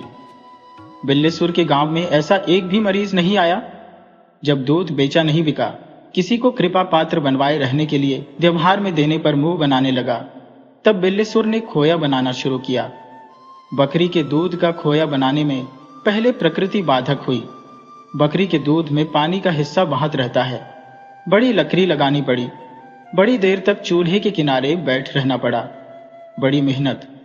पहाड़ खोदने के बाद जब चूहिया निकली, खोए का छोटा सा गोला बना, तब मन भी छोटा पड़ गया। भैंस के दूध के सेर भर में पाव भर का आधा भी नहीं होता था। धीरज बांधकर बेचने गए। भजना हलवाई जोधपुर वाले के यहाँ। वह गट्टे काट रहा था। जल्दी में उसने देखा नहीं, तोलकर दाम दे दिए। दूसरे दिन गए तो तोलकर रख लिया। बिल्लीसुर ने पूछा, दाम? उसने कहा, दाम कल दे चुका हूं। मैं समझा था भैंस का खोया है, ये बकरी का खोया है। बकरी के खोइए के आधे दाम भी बहुत है। मैं बकरी का खोया नहीं लेता, अब न ले आना। सारी मिठाई बर्बाद हो जाती है, गाहक गाली देते हैं। न घी है न स्वाद, जो कुछ थोड़ा सा घी निकलता है वह दूसरे घी में मिलाया नहीं जा सकता, कुल घी बदबू छोड़ने लगता है। बिल्लीसुर सर झुकाकर चुपचाप चले आए। माल है पर बिकता नहीं। तब तरकीब निकाली, इसमें खोया बनाने से कम मेहनत पड़ती है। कंधे की आग परचाकर हंडी में दूध रख देने लगे। अपना काम भी करते थे। दूध गर्म हो जाने पर ठंडा करके जमा देते थे। दूसरे दिन मथ कर मक्खन निकाल लेते थे। मट्ठा खुद भी पीते थे, बच्चों को भी पिलाते थे। मक्खन का घी बनाकर उसमें चौथाई हिस्सा भैंस का घी खरीद कर मिला देते थे और छटाक आध पाव सस्ते भाव में बाजार जाकर बेच आते थे। देहात में गाय, भैंस और बकरी का मिला घी भी बिकता है।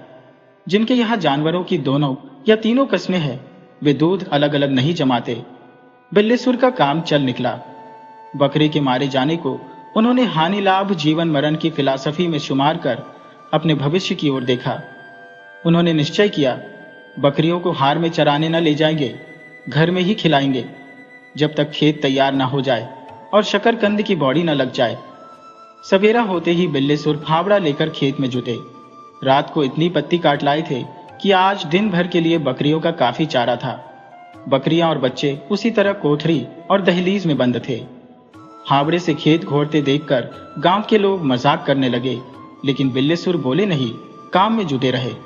दोपहर होते होते काफी जगह घोर डाली। देखकर छाती ठंडी हो गई। दिल को भरोसा हुआ कि 6-7 दिन में अपनी मेहनत से बकरे का घाटा पूरा कर लेंगे। दोपहर होने पर घर आए, नहाकर लपसी बनाई और खाकर कुछ देर आराम किया। दोपहर अच्छी तरह ढल गई। तीसरा पहर पूरा नहीं हुआ था। उठकर फिर खेत घोरने चले। शाम तक खेत घोरकर बकरियों के लिए पत्ते काटकर पहर भर रात होते घर आए।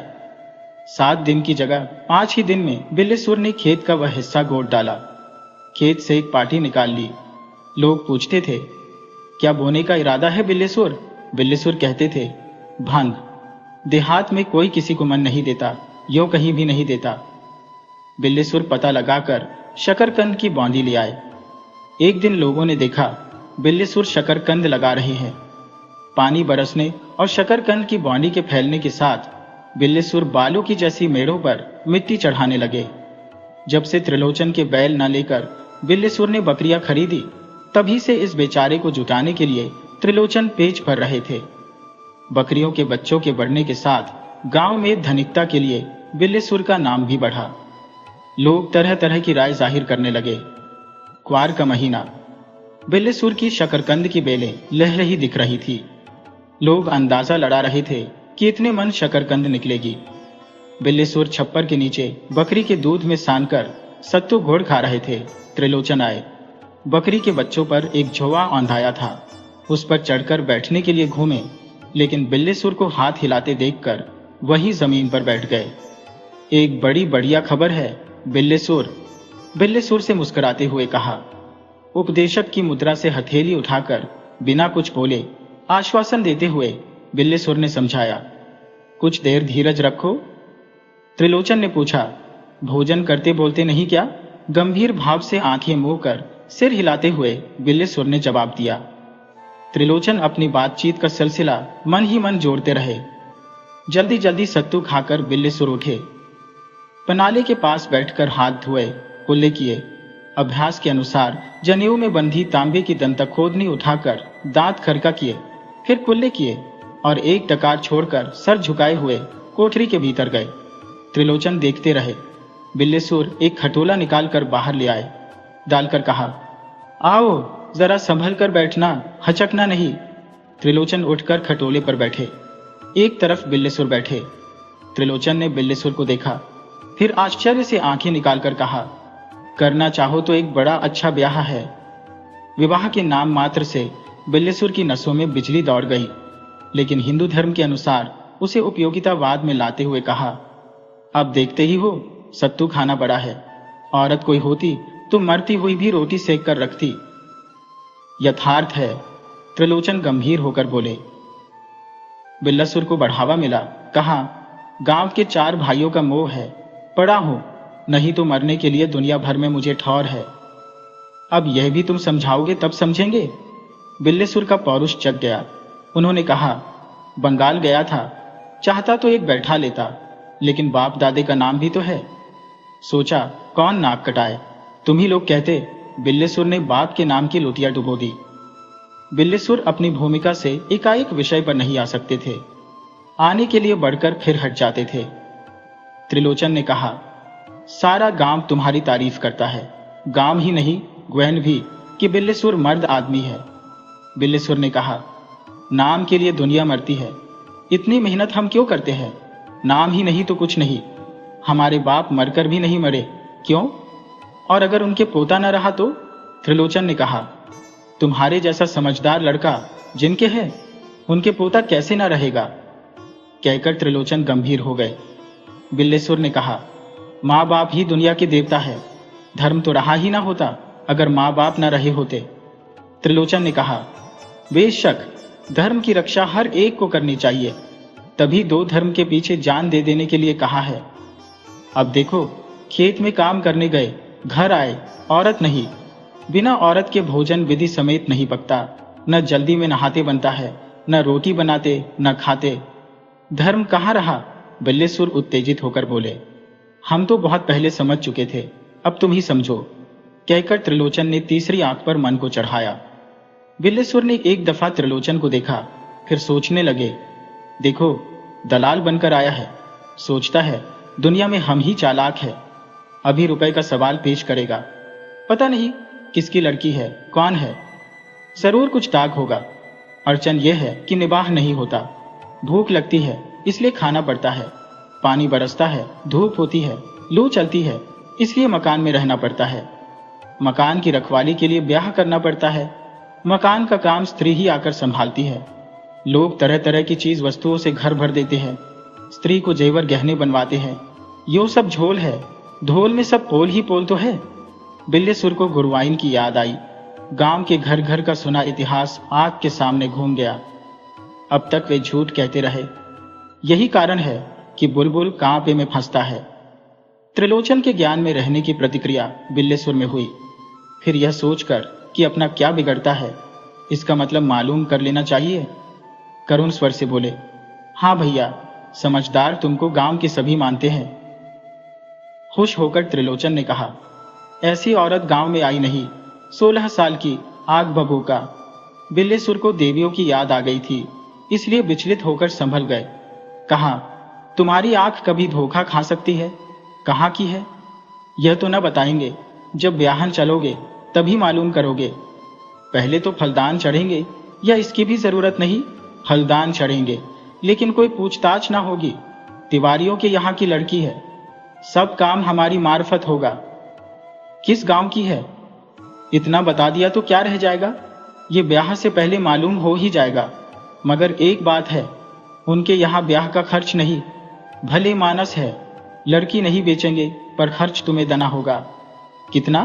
त्रिलोचन हिसाब लगाने लगे, खुलकर कहते हुए, तुम्हारे यहाँ फलदान चढ़ाने आएंगे तो ठहरेंगे हमारे यहाँ। थाल में 7 रुपये रखेंगे और नारियल के साथ 1 थान, इसमें 20 रुपये का खर्च है।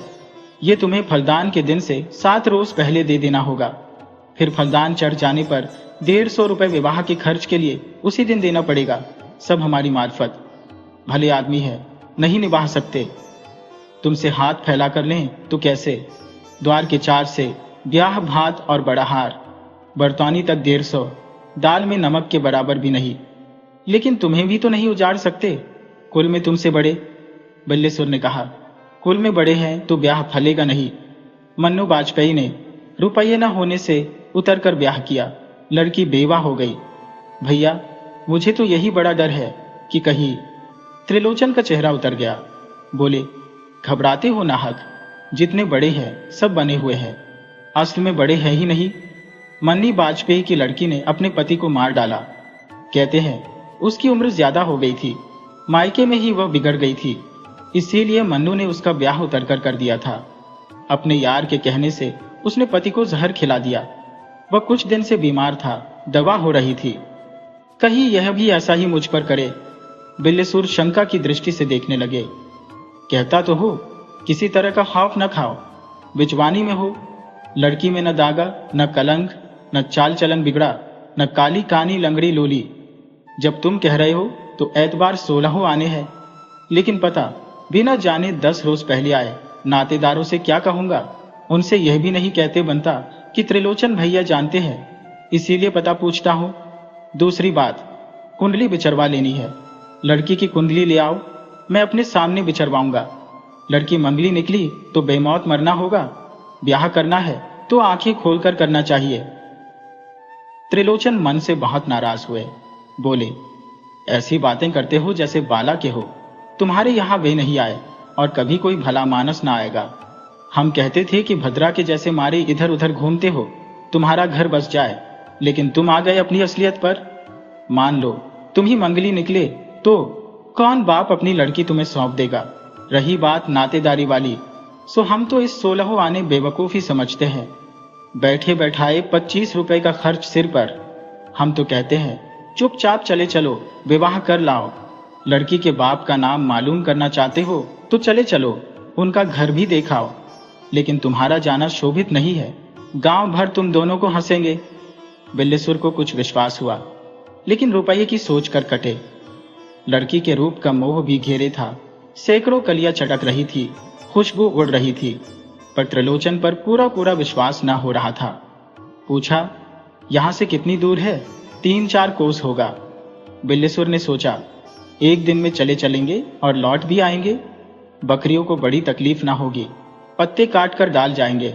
बोले, तो चले चलो भैया, देख लेना चाहिए, जिस दिन कहो तैयारी कर दी जाए। त्रिलोचन ने मतलब गांठ कर कहा, अच्छा, आज के चौथे दिन चलेंगे। बिल्लीसुर को उस रात नींद न आई। वही रूप देखते रहे। बहुत गोरी है, सोचते रामरतन की स्त्री की याद आई। 16 साल की है। सोचा तो रामचरण सुकुल की बिटिया की सूरत सामने आ गई। बड़ी बड़ी आंखें होंगी, जैसी पुखराजबाई की लड़की हसीना की है। इस घर में आएगी तो घर में उजाला छाया रहेगा। जिस कोठरी में बच्चे रखे जाते हैं उसमें उसका सामान रहेगा। बच्चे दहलीज में रहेंगे, एक छप्पर डाल लेंगे, सब ऋतुओं के लिए आराम रहेगा। एक दफा भी बिल्लीसुर ने नहीं सोचा कि बकरी की लहंदियों की बदबू से ऐसी औरत एक दिन भी उस मकान में रह सकेगी। सवेरे उठकर पड़ोस के एक गांव में बजाज के यहाँ गए और कुर्ते का कपड़ा लिया। साफा खरीदा, गुलाबी रंग का। धोती एक ली। दर्जी को कुर्ते की नाप दी। उसी दिन बना देने के लिए कहा। गांव के चमार से जूते का जोड़ा खरीदा। इधर ये सब कर रहे थे, उधर ताड़े रहे कि त्रिलोचन कहाँ है। तीसरे दिन त्रिलोचन घर से निकले। पहनावा और हाथ का डंडा देखकर बिल्लीसुर समझ गए कि जा रहा है। बातचीत करके कल इन्हें ले जाएगा। चलने की दिशा देखकर अपने साधारण पहनावे से दूर दूर रहकर पीछा किया। त्रिलोचन बाबू के पुरवा के सीधे कच्ची सड़क छोड़कर मुड़े। बिल्लीसुर दूर पुरवा के किनारे खड़े होकर देखने लगे कि त्रिलोचन दूसरे गांव के लिए पुरवा से बाहर निकलते न दिखे। तब बिल्लीसुर को विश्वास हो गया कि यही है। वे भी गांव के भीतर गए। निकास पर एक आदमी मिला। बिल्लीसुर ने पूछा, यहां श्यामपुर के त्रिलोचन आए हैं? आदमी ने कहा, हाँ, वहां राम नारायण के यहां बैठा है, ठग कहीं का। दोनों एक से किसी का गला नाप रहे होंगे। बिल्लीसुर का कलेजा धक से हुआ। पूछा, राम नारायण के लड़की लड़के कुछ है? आदमी चौंक कर बिल्लीसुर को देखने लगा। तुम कहाँ रहते हो? तुम राम नारायण को नहीं जानते? उसके साले के लड़की लड़के पूछो, ब्याह भी हुआ है। आदमी इतना कहकर आगे बढ़ा। बिल्लीसुर को बड़ी कायली हुई। वे उसी तरफ मन्नी की ससुराल को चले। मन्नी की सास से मिले। भली बुरी सुख दुख की बातें हुई। बिल्लीसुर ने ढाढ़स बंधाया। कहा, खर्चा ना हो तो आकर ले जाया करो, कहकर 1 रुपया हाथ पर रख दिया। मन्नी अच्छी तरह है। कहा, उनकी लड़की की अच्छी सेवा होती है। मन्नी उसकी बड़ी देखरेख रखते हैं। अब वह बहुत बड़ी हो गई है। मन्नी की सास बहुत प्रसन्न हुई। रुपया उठा लिया और पूछा, घर बसा या नहीं? बिल्लीसुर ने जवाब दिया कि घर माँ बाप के बसाए बसता है। मन्नी की सास ने कहा, कि वे 10-15 दिन में आएंगी, तब ब्याह की पक्की बातचीत करेंगी। बिल्लीसुर पैर छूकर विदा हुए। त्रिलोचन दूसरे दिन आए और कहा, बिल्लीसुर तैयार हो जाओ। बिल्लीसुर ने कहा, मैं तो पहले से तैयार हो चुका हूं। त्रिलोचन खुश होकर बोले, तो अच्छी बात है, चलो। बिल्लीसुर ने कहा, भैया मन्नी की मौसिया सास की भतीजी को ससुराल में एक लड़की है, कल आए थे, बातचीत पक्की कर गए हैं, अब तो मुझे माफी दीजिए। त्रिलोचन नाराज होकर बोले, तो वह ब्याह जरूर कैतल होगा, वैसी ही लड़की होगी, हम शर्त बंधकर कह सकते हैं। मुस्कुराकर बिल्लीसुर ने जवाब दिया, और तुम्हारा दूध का धोया है, मन्नी की मौसिया सास की भतीजी की ससुराल की लड़की में दाग है, और तुम्हारी में, जिसके न बाप का पता, न मां का, न संबंध का, मखमल का जब्बा लगा है, देखो फिर पीछे पछताओगे। त्रिलोचन बढ़कर बोले, पछताने का काम ही नहीं करते, बहुत समझकर चलते हैं त्रिलोचन भैया। बिल्लीसुर ने कढ़ाई से जवाब दिया, अच्छा चलकर जरा लड़की तो देख लो, तुम्हें लड़की भी दिखा देंगे। आप लड़की नहीं, लड़की की आजी तक को दिखाओ तो भी मैं नहीं जाऊंगा। जब घर में अपने नातेदारों में लड़की है, तब दूसरी जगह नहीं जाना चाहिए। ये तो धर्म छोड़ना है। गृहस्थ की लड़की का रूप नहीं देखा जाता, गुण देखा जाता है। कहते हैं रूपवती लड़की बदचलन होती है। तो ये तेरे लिए सावित्री आ रही है, देख ले, अगर गांव के ढींगरों से पीछा छूटे। वह सब हमें मालूम है, लेकिन घर का सामान लेकर भाग ना जाएगी, देख लेना, जो मुसीबत पड़ेगी झेलेगी। किसी का धर्म बिगाड़ने से नहीं बिगड़ता। गांव में सबका हाल हमें मालूम है। तू सबको दोष लगा रहा है। मैं किसी को दोष नहीं लगा रहा, सच सच कह रहा हूं। अच्छा बता, हमें क्या दोष लगा है? नहीं तो तुम चले जाओ यहां से, नहीं तो मैं चौकीदार के पास जाता हूं। चौकीदार के नाम से त्रिलोचन चले। करुणा भरे क्रोध से घूम घूम कर देखते जाते थे। बिल्लीसुर अपना काम करने निकले। कातिक लगते मन्नी की सास आई। कुछ भटकना पड़ा, पूछते पूछते मकान मालूम कर लिया। बिल्लीसुर ने देखा, लपक कर पैर छुए, मकान के भीतर ले गए, खटोला डाल दिया, उस पर एक टाट बिछाकर कहा, अम्मा बैठो। खटोले पर बैठते हुए मन्नी की सास ने कहा, और तुम खड़े रहोगे? बिल्लीसुर ने कहा, लड़कों को खड़ा ही रहना चाहिए, आपकी बेटी है तो क्या, जैसे बेटी वैसे बेटा, मुझसे वे बड़ी है। आप तो फिर धर्म की माँ, पैदा करने वाली तो पाप की माँ कहलाती है। तुम बैठो, मैं अभी क्षण भर में आया। बिल्लीसुर गांव के बनिए की यहाँ गए, पाव भर शक्कर ली, लौटकर बकरी के दूध में शक्कर मिलाकर लौटा, भरकर खटोले के सिरहाने रखा, गिलास में पानी लेकर कहा, लो अम्मा कुल्ला कर डालो, हाथ पैर धोने हो तो डोल में पानी रखा है, बैठे बैठे गिलास से लेकर धो डालो, कहकर दूध वाला लोटा उठा लिया। मन्नी की सास ने हाथ पैर धोए। बिल्लीसुर लोटे से दूध डालने लगे। मन्नी की सास पीने लगी। पीकर कहा, बच्चा मैं बकरी का दूध ही पीती हूँ, इससे बड़ा फायदा है, कुल रोगों की जड़ मर जाती है। शाम हो रही थी, आसमान साफ था, इमली के पेड़ पर चिड़िया चहक रही थी। बिल्लीसुर ने आसमान की ओर देखा और कहा, अभी समय है, अम्मा तुम बैठो, मैं अभी आता हूँ। बकरियों को देखे रहना, नहीं भीतर से दरवाजा बंद कर लो, आकर खोलवा लूंगा। यहाँ अम्मा बकरियों के चोर बड़े लागन है। बिल्लीसुर बाहर निकले। मन्नी की सास ने दरवाजा बंद कर लिया। सीधे खेत खेत होकर राम गुलाम काची की बाड़ी में पहुंचे। तब तक राम गुलाम बाड़ी में थे। बिल्लीसुर ने पूछा, क्या है? राम गुलाम ने कहा, भांटे हैं, करेले हैं, क्या चाहिए? बिल्लीसुर ने कहा, शेर भर भांटा दे दो, मुलायम मुलायम देना। राम गुलाम भांटे उतारने लगा। बिल्लीसुर खड़े बैंगन के पेड़ों की हरियाली देखते रहे। एक एक पेड़ ऐंठा खड़ा कह रहा था, दुनिया में हम अपना सानी नहीं रखते। राम गुलाम ने भांटे उतारकर तोलकर माल वाला पलड़ा काफी झुका दिखाते हुए बिल्लीसुर के अंगोछे में डाल दिए। बिल्लीसुर ने पहले अंगोछे में गांठ मारी, फिर टेंट से एक पैसा निकालकर हाथ बढ़ाए खड़े हुए राम गुलाम को दिया। राम गुलाम ने कहा, एक और लाओ। बिल्लीसुर मुस्कुराकर बोले, क्या गांव वालों से भी बाजार का भाव लोगे? राम गुलाम ने कहा, कौन रोज अंगूछा बढ़ाए रहते हो, आज मन चला होगा या कोई नातेदार आया होगा। बिल्लीसुर ने कहा, अच्छी बात है, कल ले लेना, इस वक्त नहीं है। बिल्लीसुर की तरकारी खाने की इच्छा होती थी तो चने भिगो देते थे। फिर तेल मसाले में तलकर रसदार बना लेते थे। लौटते हुए मुरली कहार से कहा, कल पहर भर दिन चढ़ते हमें 2 सेर सिंघाड़े दे जाना। फिर घर आकर दरवाजा खुलवाया, दिया जलाकर बकरियों को दोहा, सवेरे की काटी पत्तियां डाली और रसोई में रोटी बनाने गए। रोटी, दाल, भात, बैंगन की भांजी, आम का अचार, बकरी का गर्म दूध और शक्कर परोसकर फटा डालकर पानी रखकर सास जी से कहा, अम्मा चलो भोजन कर लो। मन्नी की सास शर्माई हुई उठी, हाथ पैर धोकर चौक में जाकर प्रेम से भोजन करने लगी। खाते खाते पूछा, भैंस तो तुम्हारी है नहीं, लेकिन घी भैंस का बड़ा जान पड़ता है। बिल्लेश्वर ने कहा, गृहस्थी में भैंस का घी रखना ही पड़ता है। कोई आया गया, अपने काम में बकरी का घी ही लाता हूं।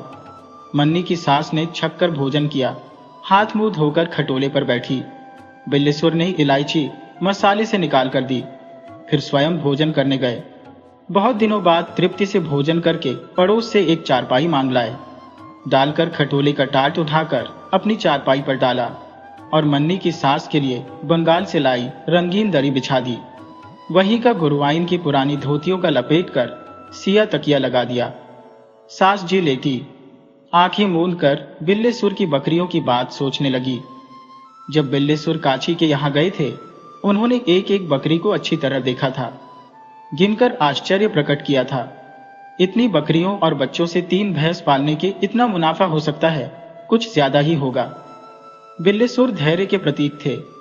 मन में उठने पर भी उन्होंने विवाह की बातचीत के लिए कोई इशारा भी नहीं किया।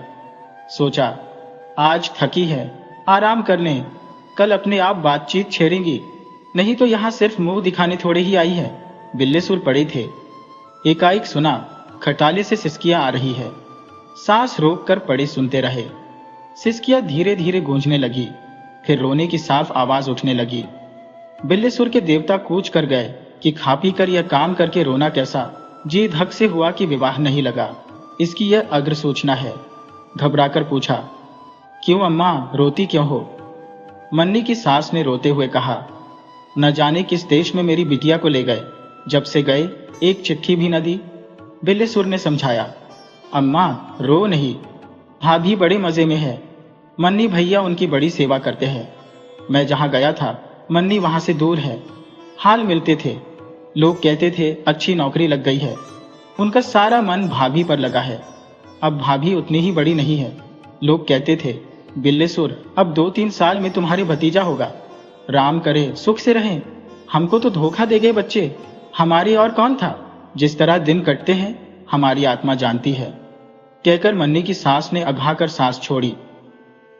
बिल्लेश्वर ने कहा, जैसे मन्नी वैसे मैं, तुम यहां रहो, खाने की यहां कोई तकलीफ नहीं, मुझे भी बनी बनाई 2 रोटियां मिल जाएंगी। मन्नी की सास बहुत प्रसन्न हुई, कहा, बच्चा फूलो फलो, तुम्हारा तो आसरा ही है। अब की आई है तो कुछ दिन रहकर जाऊंगी, तुम्हारा काम काज यहां का देख लो। ब्याह एक लगा है, हो गया तो उसे तुम्हारी गृहस्थी समझा दो, इससे अच्छी बात और क्या होगी। बिल्लेश्वर पौरुष में जगकर बोले। मन्नी की सास ने कहा, बच्चा अब तक नहीं कहा था, सोचा था जब काम से छुट्टी पा जाओगे तब कहूंगी। ब्याह एक ठीक है, लड़की तुम्हारे लायक सयानी है, लेकिन हमारी बिटिया की तरह गोरी नहीं, भले मांस है, घर का कामकाज संभाल लेगी। बताओ राजी हो? बिल्लेश्वर भक्तिभाव से बोले, आप जाने, आप राजी है तो मैं भी हो। मन्नी की सास प्रसन्न हुई, कहा, ठीक है कर लो, उसको भी तुम्हारे साथ तकलीफ ना होगी। थोड़ी सी मदद उसकी माँ की तुम्हें करती रहनी पड़ेगी। ब्याह से पहले बहुत नहीं 30 रुपए दे दो, गरीब है, कर्जदार है, फिर कुछ कुछ देते रहना, उसके भी और कोई नहीं। मैं लड़की को तुम्हारे यहाँ ले आऊंगी, यही विवाह कर लो। बारात उसके यहाँ ले जाओगे तो कुल खर्चा देना पड़ेगा, इसमें ज्यादा खर्चा बैठेगा। घर में अपने 4 नातेदार बुलाकर ब्याह कर लोगे, भले भले पार लग जाओगे। बिल्लेश्वर को मालूम दिया, इस जुबान में छल नहीं। कहा, हाँ बड़ी नेक सलाह है। मन्नी की सास कई रोज रही। बिल्लेश्वर को बना बनाया खाने को मिला। 3-4 दिन में रंग बदल गया। उन्होंने आग्रह किया कि ब्याह तक वे वहीं रहे। मन्नी की सास ने भी स्वीकार कर लिया। गांव में बिल्लेश्वर की चर्चा ने जोर मारा। एक दिन त्रिलोचन ने मन्नी की सास को घेरा और पूछा, बताओ ब्याह कहाँ रचा रही हो? अपनी नातेदारी में, मन्नी की सास ने कहा। वह कहाँ है? त्रिलोचन ने पूछा। क्यों, क्या बिल्लेसुर तुम ही हो? मन्नी की सास ने आंखें नचाकर पूछा। फिर कहा, बच्चे, मेरी निगाह साफ है, मुझे तिंगुर नहीं लगता। अब तुम बताओ कि तुम बिल्लेसुर के कौन हो? बल्ली नहीं लगी। त्रिलोचन बहुत कटे। कहा, अच्छी बात है, कौन है? ये होने पर बताएंगे, जब उनका पानी बंद होगा। नातेदार रिश्तेदार जिसके साथ है, उसका पानी परमात्मा नहीं बंद कर सकते। अच्छा, हमारे घर से बाहर निकलो और गांव में पानी बंद करो चलकर। त्रिलोचन खिसियाए हुए घर से बाहर निकल गए। बड़े आनंद से दिन कट रहे थे। बिल्लेसुर की शकरकंद खूब बैठी थी। कई रोज उन्होंने मन्नी की सास को शकरकंद भूनकर बकरी के दूध में खिलाया। मन्नी की सास मन्नी से जितना अप्रसन्न थी, बिल्लेलुर से उतना ही प्रसन्न हुई। उन्होंने बिल्लेसुर के उजड़े बाग का एक एक पेड़, शकरकंद के खेत की एक एक लता देखी। उनके आ जाने से ताकने के लिए बिल्लेसुर रात को शकरकंद के खेत में रहने लगे। 2-1 दिन जंगली सुअर लगे, 2-3 दिन कुछ कुछ चोर खोद ले गए। अभी बॉडी पीली नहीं पड़ी थी। नुकसान होता देखकर मन्नी की सास ने कुछ शकरकंद खोद लाने की सलाह दी। बिल्लेसुर ने वैसा ही किया। उन्होंने घर में ढेर लगाकर देखा, इतनी शकरकंद हुई है कि साग घर भर गया है। एक एक शकरकंद जैसे लोढ़ा। मन्नी की सास ने मुस्कुराते हुए कहा, इससे तुम्हारा ब्याह भी हो जाएगा और काफी शकरकंद भी खाने को बच रहेगी। शकरकंदों को विश्वास की दृष्टि से देखते हुए बिल्लेसुर ने कहा, अम्मा, सब तुम्हारा आशीर्वाद, नहीं तो मैं किस लायक हूं? सास ने सांस छोड़कर कहा, मेरा बच्चा जीता होता तो अब तक तुम्हारी इतना हुआ होता।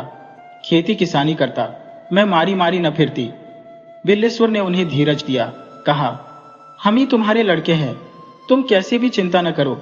मेरी जब तक सांस चलती है मैं तुम्हारी सेवा करूंगा, जीना छोटा करो। सास ने आंचल से आंसू पोंछे। बिल्लेसुर दूसरे गांव की तरफ शकरकंदों का खरीदार लगाने चले। सोचा, बकरियों के लिए लौटकर पत्ते काटूंगा। दूसरे दिन खरीदार आया और 70 रुपए की बिल्लेसुर ने शकरकंद बेची। सारे गांव में तहलका मच गया, लोग सिहाने लगे। अगले साल सबने शकरकंद लगाने की ठानी। कार्तिक की चांदनी छिटक रही थी, गुलाबी जाड़ा पड़ रहा था। सवन जाति की चिड़िया कहीं से उड़कर जाड़े भर इमली की फुनगी पर बसेरा लेने लगी थी। उनका कलरव उठ रहा था। बिल्लेसुर रात को चबूतरे की बुर्जी पर बैठ देखते थे। पहले शाम को आसमान में हिरनी हिरन जहां दिखते थे, अब वहां नहीं है। बिल्लेसुर कहते थे, जब जहां चरने को चारा होता है ये चले जाते हैं। शाम से ओस पड़ने लगी थी, इसलिए देर तक बाहर का बैठना बंद होता जा रहा था। लोग जल्द जल्द खा पी कर लेट रहते थे। बिल्लेसुर घर आए। मन्नी की सास ने रोज की तरह रोटी तैयार कर रखी थी। इधर बिल्लेसुर कुछ दिनों से मन्नी की सास की पकाई रोटी खाते हुए चिकने हो चले थे। पैर धोकर चौके के भीतर गए। मन्नी की सास ने परोसकर थाली बढ़ा दी। सास को दिखाने के लिए बिल्लेसुर रोज अग्रासन निकालते थे। भोजन करके उठते वक्त हाथ में ले लेते थे और रखकर हाथ मुंह धोकर कुल्ले करके बकरी के बच्चे को खिला देते थे। अग्रासन निकालने से पहले लौटे से पानी लेकर 3 दफे थाली के बाहर से छुआते हुए घुमाते थे। अग्रासन निकालकर थुनकियां देते हुए लौटा बजाते थे और आंखें बंद कर लेते थे। वह कृत्य आज भी किया। जब भोजन करने लगे तब सास जी बड़ी दीनता से खीसे काट कर बोली, बच्चा, अब अगहन लगने वाला है, कहो तो अब चलो। फिर खास कर बोली, वह काम भी तो अपना ही है। कौर निगलकर गंभीर होते हुए मोटे गले से बिल्लेसुर ने कहा, हाँ, वह काम तो देखना ही है। वही कह रही थी। कुछ आगे खिसक कर सासजी ने कहा, कुछ रुपए अभी दे दो, कुछ बाद को, ब्याह के 2-3 रोज पहले दे देना। रुपये के नाम से बिल्लेसुर कुनमुनाए, लेकिन बिना रुपए दिए ब्याह न होगा, यह समझते हुए एक पख लगाकर ब्याह पक्का करने लगे। कहा, अभी तो अम्मा किसी पंडित से विचरवाया भी नहीं गया, न बने तो। बच्चे की बात। पूरे विश्वास से सर उठाकर मन्नी की सास ने कहा, उसमें जब कोई दोख नहीं है तब ब्याह बनेगा कैसे नहीं? बच्चे, वह पूरी गऊ है और उसका ब्याह वह अब तक होने को रहता। राम खेलावन आए परदेश से, उल्टे पांव लौट जाना चाहते थे। हाथ जोड़ने लगे, चाची ब्याह करा दो, जितना रुपया कहो देंगे। अच्छा भाई, लड़की की अम्मा को मनाकर कुंडली लेकर बिछड़वाने गए। हट से बन गया। लड़की की अम्मा को 300 नगद दे रहे थे। पर शिष्टा की बात, लड़की की अम्मा ने कहा, मेरी बिटिया को परदेश ले जाएंगे, फिर कभी इधर झांकेंगे नहीं। बीमारी आरामी बूंद भर पानी को तरसूंगी। रुपए लेकर मैं क्या करूंगी। बना बनाया ब्याह उखड़ गया। फिर चुकंदरपुर के जमींदार राम निवाज आए, उनसे भी ब्याह बन गया। हल्दान चढ़ने का दिन आया, तब लड़की की अम्मा को उनके गांव के किसी पट्टीदार ने भड़काया कि राम निवाज अपने बाप का है ही नहीं। बस ब्याह रुक गया। कितने ब्याह आए, सब बन गए, लेकिन कोई ना हो पाया। बिल्लेसुर को निश्चय हो गया कि लड़की के खून में कोई खराबी नहीं। उन्होंने संतोष की सांस छोड़ी। मन्नी की सास का भावावेश तब तक मंद न बढ़ा था। बंगालिन की तरह चटक कर बोली, अब तुमसे कहती हो, हमारे अपने हो। सैकड़ों सच्ची झूठी बातें न करती तो वह रॉड तुम्हारे लिए राजी ना होती। बिगड़कर बिल्लेसुर बोले, तुम तो कहती थी बड़ी भले मानुस है। कहने के लिए बच्चा ए भले मानुस सबको कहते हैं, लेकिन कैसा भी भला मानुस हो अपनी चित्त कौड़ी को पट होते देखता है। फिर वह 10 विस्वे वाली तुम्हारे यहाँ कैसे लड़की ब्याह देती। उसको समझाया कि दुर्गादास के सुकुल है, परदेश कमा के आए हैं। कहो कि एक साथ गिन दे तो ऐसा ना होगा, धीरे धीरे देंगे। आखिर कहाँ जाती, मान गई। तुमसे इसीलिए कहा 30 ब्याह से पहले दो, फिर धीरे धीरे मदद करते रहो। सासजी टकटकी बांधे बिल्लेसुर को देखती रही। इतने कम पर राजी न होना मूर्खता है, समझकर बिल्लेसुर ने कहा, अच्छा कल कुंडली और 1 रुपया लेकर चलो। 3-4 दिन में मैं पंडित से आकर पूछूंगा कि कैसा बनता है। 1 दफे नहीं बच्चा, 10 दफे, लेकिन जब आना तब 15 रुपए लेते आना कम से कम। गंभीर होकर बिल्लेसुर उठे और हाथ मुंह धोने लगे। मन को समझाती हुई सास जी भोजन करने बैठी। भोजन के बाद दोनों लेते और अपनी अपनी गुत्थी सुलझाते रहे। किसी ने किसी से बातचीत न की। फिर सब सो गए। पौ फटने से पहले जब आकाश में तारे थे, मन्नी की सास जगी और बिल्लेसुर को जगाने के इरादे से राम राम जपने लगी। बिल्लेसुर उठकर बैठे और आंखें मलकर स्नेह सूचित करते हुए पूछा, अम्मा क्या सवेरे सवेरे निकल जाने का इरादा है। मन्नी की सास ने आंखों में आंसू भरे कहा, बच्चा अब देर करना ठीक नहीं। पिछले पहर चलूंगी तो रात होगी, काम ना होगा। बिल्लेसुर ने अंधेरे में टटोलकर संदूक में रखी कुंडली निकाली और सासर जी को देते हुए कहा, देखिएगा कहीं खो न जाए। नहीं बच्चा, खो क्या जाएगी, कहकर सासर जी ने आग्रह से कुंडली ली। बिल्लेसुर ने टेंट से 1 रुपया निकाला, सासर जी के हाथ में रखकर पैर छुए, कहा, यह तुम्हें कुछ दे नहीं रहा हो। क्या मैं कुछ कहती हूं बच्चा। असंतोष को दबाकर मन्नी की सास घर के बाहर निकली। रास्ते पर पाकर एक सांस छोड़ी और अपने गांव का गस्ता पकड़ा। अब तक सवेरा हो चुका था। बिल्लेसुर ने इधर बड़ा काम किया। शकरकंद वाले खेत में मटर बो दिए, उधर वाले में चने बो चुके थे जो अब तक बढ़ाए थे। काम करते हुए रह रहकर बिल्लेसुर को सास की याद आती रही। विवाह की बेल जैसे कलियां लेने लगी। काम करते करते दुचित्य होने लगे। सास रुक रुक जाने लगी, रोही खड़े होने लगे। आखिर चलने का दिन आया। बिल्लेसुर दूध धोकर एक हंडी में मुस्का बांधकर दूध लेकर चलने के लिए तैयार हुए। रात के कांटे पत्ते रखे थे, बकरियों के आगे डाल दिए। फिर पानी भरकर घर में स्नान किया। थोड़ी देर पूजा की। रोज पूजा करते रहे हों ये बात नहीं। पूजा करते समय दर्पण कई बार देखा। आंखें और भौहें चढ़ाकर उतारकर, गाल फुलाकर पिचकाकर, होंठ फैलाकर चढ़ाकर, चंदन लगाकर एक दफा फिर मुंह देखा। आंखें निकालकर देर तक देखते रहे कि चेचक के दाग कितने साफ दिखते हैं। फिर कुछ देर तक अशुद्ध गायत्री का जप करते रहे, मन में यह निश्चय लिए हुए कि काम पूरा हो जाएगा। फिर पूजापा समेटकर भीतर के एक ताक पर रखकर बासी रोटियां निकाली। भोजन करके हाथ मुंह धोया, कपड़े पहनने लगे। मोजे के नीचे तक उतार कर धोती पहनी। फिर कुर्ता पहनकर चारपाई पर बैठे साफा बांधने लगे। बांधकर एक दफे फिर उसी तरह दर्पण देखा और तरह तरह की मुद्राएं बनाते रहे। फिर जेब में वह छोटा सा दर्पण और गले में मैला अंगोछा और धुस्सा डालकर लाठी उठाई। जूते पहले से तेल वाए रखे थे, पहन लिए। दरवाजे निकलकर मकान में ताला लगाया और दोनों नथनों में कौन चल रहा है दबाकर देखकर उसी जगह दाया पैर 3 दफे दे मारा। और दूध वाली हंडी उठाकर निगाह नीचे किए गंभीरता से चले। थोड़ी दूर पर भरा घड़ा मिला। बिल्लीसुर खुश हो गए। घड़ी वाली सगुन की सोचकर मुस्कुराई, कहा, मेरी मिठाई कब ले आते हो? काम निकलने के बाद वाले आशय से सिर हिलाकर आश्वासन देते हुए बिल्लीसुर आगे बढ़े। नाला मिला, किनारे रिये और बबूल के पेड़ खुशकी पकड़े चले जा रहे थे। बनियों के ताल के किनारे से गुजरे। देखकर कुछ बगले इस किनारे से उस किनारे उड़ गए। बिल्लीसुर बढ़ते गए। शमशेरगंज का बैरहना मिला। एक जगह कुछ खजूर और ताड़ के पेड़ दिखे। सामने खेत, हरियाली लहराती हुई। उस पर सूरज की किरणें पड़ रही थी। आंखों पर तरह तरह का रंग चढ़ उतर रहा था। दिल में गुदगुदी पैदा हो रही थी। पैर तेज उठ रहे थे। मालूम भी न हुआ कि हाथ में दूध से भरी भारी हंडी है। आम और महुए की कतारें कच्ची सड़क के किनारे पड़ी।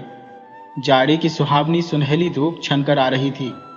सारी दुनिया सोने की मालूम दी। गरीबी वाला रंग उड़ गया। छोटे बड़े हर पेड़ पर पड़ा मौसम का असर उनमें भी आ गया।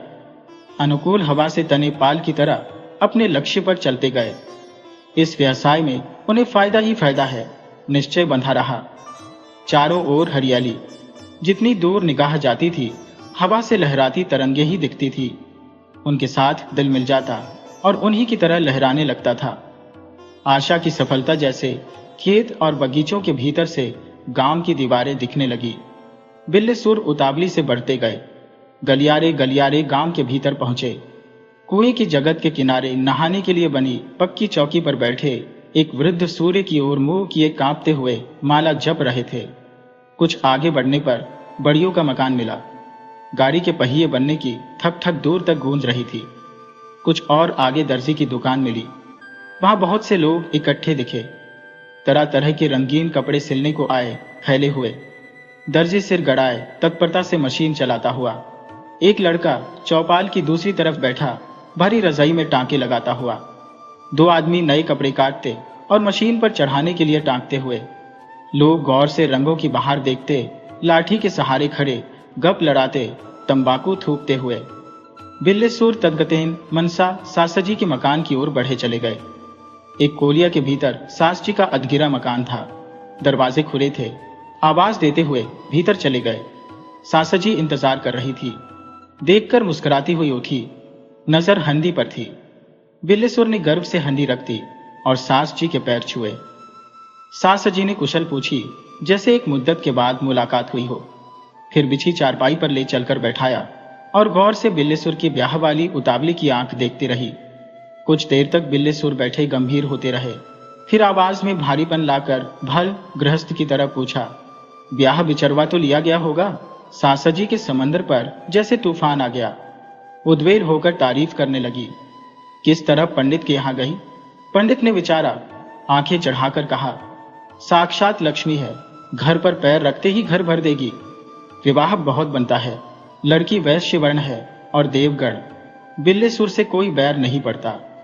साथ ही यह भी कहा कि कुल में ऊंचे हैं, इसलिए बिल्लीसुर यहां अपने को छंगे के नहीं तो दुर्गादास वाले जरूर कहे, नहीं तो उनकी तौहीन होगी। बिल्लीसुर की बाछें खिल गई। विनम्र भाव से कहा, माँ बाप का कहना सभी मानते हैं, जैसी आज्ञा होगी कहने में मुझे ऐतराज न होगा। सासजी ने तृप्ति की सांस छोड़ी। फिर बिल्लीसुर के पास पंडित बुला लाई। पंडित ने शीघ्र बोध के अनुसार बनते हुए ब्याह की प्रशंसा की। बिल्लीसुर श्रद्धापूर्वक मान गए। अगली लगन में ब्याह होना निश्चित हो गया और सासजी की आज्ञा के अनुसार उन्हीं के यहां से ब्याह होने की बात तय रही। शाम को एक लड़की ले आई गई और दिए के उजाले में बिल्लीसुर ने उसे देखा। उन्हें विश्वास हो गया कि कहीं कोई कलंक नहीं। हाथ पैर के अलावा उन्होंने उसका मुंह नहीं देखा। उसकी अम्मा से देर तक बातचीत करते रहे। उन्हें ढांढस देकर गांव की राह ली। रुपये मन्नी की सास को दे आए। बिल्लीसुर गांव आए जैसे कैला तोड़ लिया हो। गर्दन उठाए घूमने लगे। पहले लोगों ने सोचा शकरकंद वाली मोटाई है। बात को राज खुला। त्रिलोचन दांत काठी रोटी वाले मित्र से मिले। वही मालूम हुआ कि यह वही लड़की है जिससे वह गांठ जोड़ना चाहते थे। गांव के रंडुओं और बिल्लीसुर से ज्यादा उम्र वाले क्वारों पर ब्याह का जैसे पाला पड़ा। त्रिलोचन ने बिल्लीसुर के खिलाफ जली कटी सुनाते हुए गर्मी पहुंचाई। कहा, ब्राह्मण है, बाप का पता नहीं, किसी भले मानस को पानी पिलाने लायक न रहेगा। लोगों को दिलजमई हुई। गांव के बाजदार, डोम और प्रजा बिल्लेसुर को आकर घेरने लगे, खुशामद की 4 बातें सुनाते हुए कि घर की सूरत बदली, चिराग रोशन हुआ, साल भर में बाप दादे का नाम भी जग जाएगा। पहले सोने दरवाजे से सांस लेकर निकल जाते थे, अब अड़े रहेंगे, कुछ लेकर टलेंगे। बिल्लेसुर को ऐसी गुदगुदी होती थी कि झुर्रियों में मुस्कुरा देते थे। सोचते थे परजे नाक के बाल बन गए, पतले हाल की परवाह न कर चढ़कर ब्याह करने की ठानी। लोग हंसाई से डरे, परजे ऐसा मौका छोड़कर कहां जाएंगे। सोचा इन्हें कुछ लिया दिया न गया तो रास्ता चलना दूभर कर देंगे, बाप दादों से बंधी मेड़ कट जाएगी। भरोसा हुआ कि ब्याह का खर्च निभाह लेंगे। नाई रोज तेल लगाने और बाल बनाने को पूछने लगा। कहार एक रोज अपने आप आकर 2 घड़े पानी भर गया। बहना बत्ती बनाने के लिए रुई की 4 पिंडियां दे गया। चमार पाकर पूछ गया, ब्याह के जोड़े नरी बनाए या मामूली। चौकीदार पासी रोज आधी रात को हाथ लगाता हुआ समझा जाने लगा कि पूरी रखवाली कर रहा है। गंगावासी एक दिन 2 जनेऊ दे गया। एक दिन भट्टजी आए और सीता स्वयंवर के कुछ कवित्व भूषण की अमृत ध्वनि सुना गई। गर्ज यह कि इस समय कोई नहीं चूका। बिल्लेसुर का पासा पड़ा। जमींदार ने उनकी दहली पर पैर रखा। सारा गांव टूट पड़ा। जमींदार गए थे, ब्याह हो रहा है, कम से कम 2 रुपये बिल्लेसुर नजर देंगे, फिर मदद के लिए पूछेंगे। कुछ इस तरह वसूल हो जाएगा जैसे कानपुर से आटा शक्कर मंगवाएंगे तो बैलगाड़ी के किराए के अलावा कुछ काट कपट करा ही ली जा सकेगी। त्रिलोचन भी जमींदार के साथ थे। सोचा था उनके पीछे पूरी ताकत खर्च कर देंगे, कुछ हाथ लग ही जाएगा। त्रिलोचन को देखकर बिल्लेसुर ने निगाह बदली। जब भी त्रिलोचन तथा दूसरों ने जमींदार के समंदर पर बरसने के लिए बिल्लेसुर को बहुत समझाया, रिक्त पानीर न पश्चेत राजानम देवतां गुरुम, फिर भी बिल्लेसुर अपनी जगह से हिले नहीं। जमींदार के सम्मान में बैठे, दांतों में तिनके सा लिए रहे। कुछ देर बाद जमींदार मन मारकर उठ गए। त्रिलोचन पीछे लगे रहे। आगे बढ़कर अच्छी तरह कान भर दिए कि हुक्म भर की देर है। गांव में दूसरे दिन से बिल्लेसुर की इज्जत चौगुनी हो गई। जमींदार के घर जाने का मतलब लोगों ने लगाया। बिल्लेसुर के हाथ कारुओं का खजाना लगा है। तरह तरह की मनगढ़ंतें फैली। किसी ने कहा, सोने की ईंटें उठा लाया है, किसी से बतलाता नहीं, छिपा जोगी है, 2 साल में देखो गवाह खरीदेगा। किसी ने कहा, महाराज के यहां से जवाहरात चुरा लाया है, लेकिन घर में नहीं रखे, बाहर कहीं घोड़े में या पेड़ के तले गाड़ दिए है ताकि चोरों के हाथ न लगे। ऐसी बातचीत जितनी बढ़ी, बिल्लेसुर के सामने लोगों की आंख उतनी ही झुकती गई। दूसरे गांव के लोग भी दरवाजे से निकलते हुए बिल्लेसुर को पूछने लगे। एक दिन नाई को बुलाकर बिल्लेसुर ने कहा, मन्नी की ससुराल गोवर्धनपुर जाओ और कह आओ, ब्याह बारात ले जाकर करेंगे। लड़की को मन्नी की सास बुला लें, उन्हीं के घर में खम गड़ेगा, बाकी यहां आकर समझ जाए। नाई कहाया। फिर नातीदारों के यहां न्योता पहुंचाने चला। 1 गांठ हल्दी, 1 सुपारी और तेल मयन ब्याह के दिन जबानी। जितने मान्य थे दोनों जगहों की विदाई की सोचकर मरलाने लगे। बिल्लेसुर के बड़प्पन की बात के पर बढ़ चुके थे। वे अवसर नहीं चूके। दूसरे गांव में गाड़ी मांगी।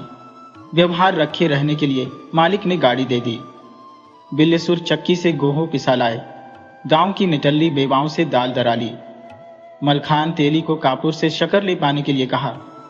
बाकी कपड़ा और सामान गांव के जुलाहे, काछी, तेली, तंबोली, डोम और चमारों से तैयार करा लिया।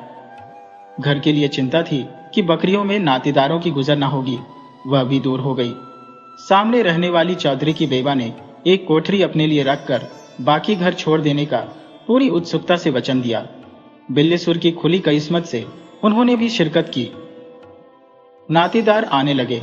कुन के कुल बिल्लेसुर के पिता के मान्य यानी रुपये लेने वाले। चौधरी के मकान में डेरा डलवाया गया तो चौकन्ने हुए।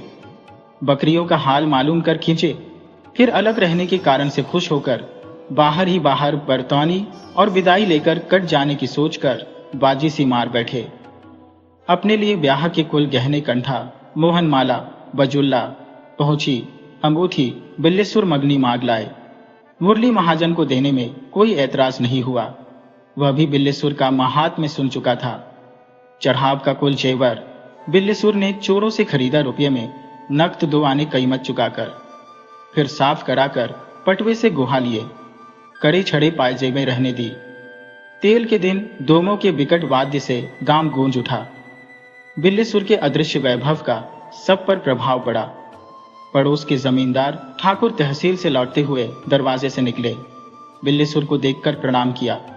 कारुओं के खजाने की सोचकर कहा, लोगों की आंख देखकर हम कुल भेद मालूम कर लेते हैं। ब्याह करने जा रहे हो, हमारा घोड़ा चाहो तो ले जाओ। बिल्लीसुर ने राज दबाकर कहा, हम गरीब ब्राह्मण की ही तरह जाएंगे। आप हमारे राजा हैं, सब कुछ दे सकते हैं। ठाकुर साहब यह सोचकर मुस्कुराए कि खुलना नहीं चाहता, फिर प्रणाम कर विदा हुए।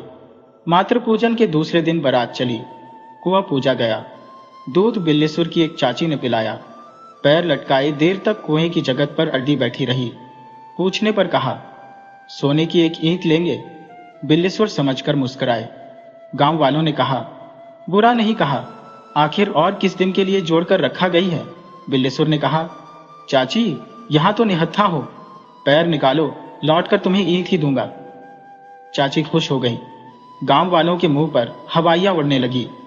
उन्हें पूरा विश्वास हो गया कि बिल्लीसुर के सोने की 50 ईंटें हैं। बारात निकली। अगवानी, द्वारचार, ब्याह, भात, छोटा बड़ा आहार, बरतौनी, चतुर्थी, कुल अनुष्ठान पूरे किए गए। वहां इन्हीं का इंतजाम था। मान्य कुल मिलाकर 5, बाकी कहार, वाजदार, भैया 4। 4 दिन के बाद दुल्हन लेकर बिल्लीसुर घर लौटे।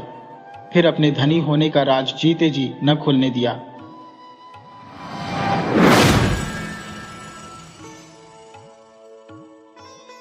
वीडियो अच्छी लगी हो तो इसे लाइक करें और ऐसी ही मज़ेदार कहानियों के लिए चैनल को सब्सक्राइब करें और बेल आइकन दबाएं।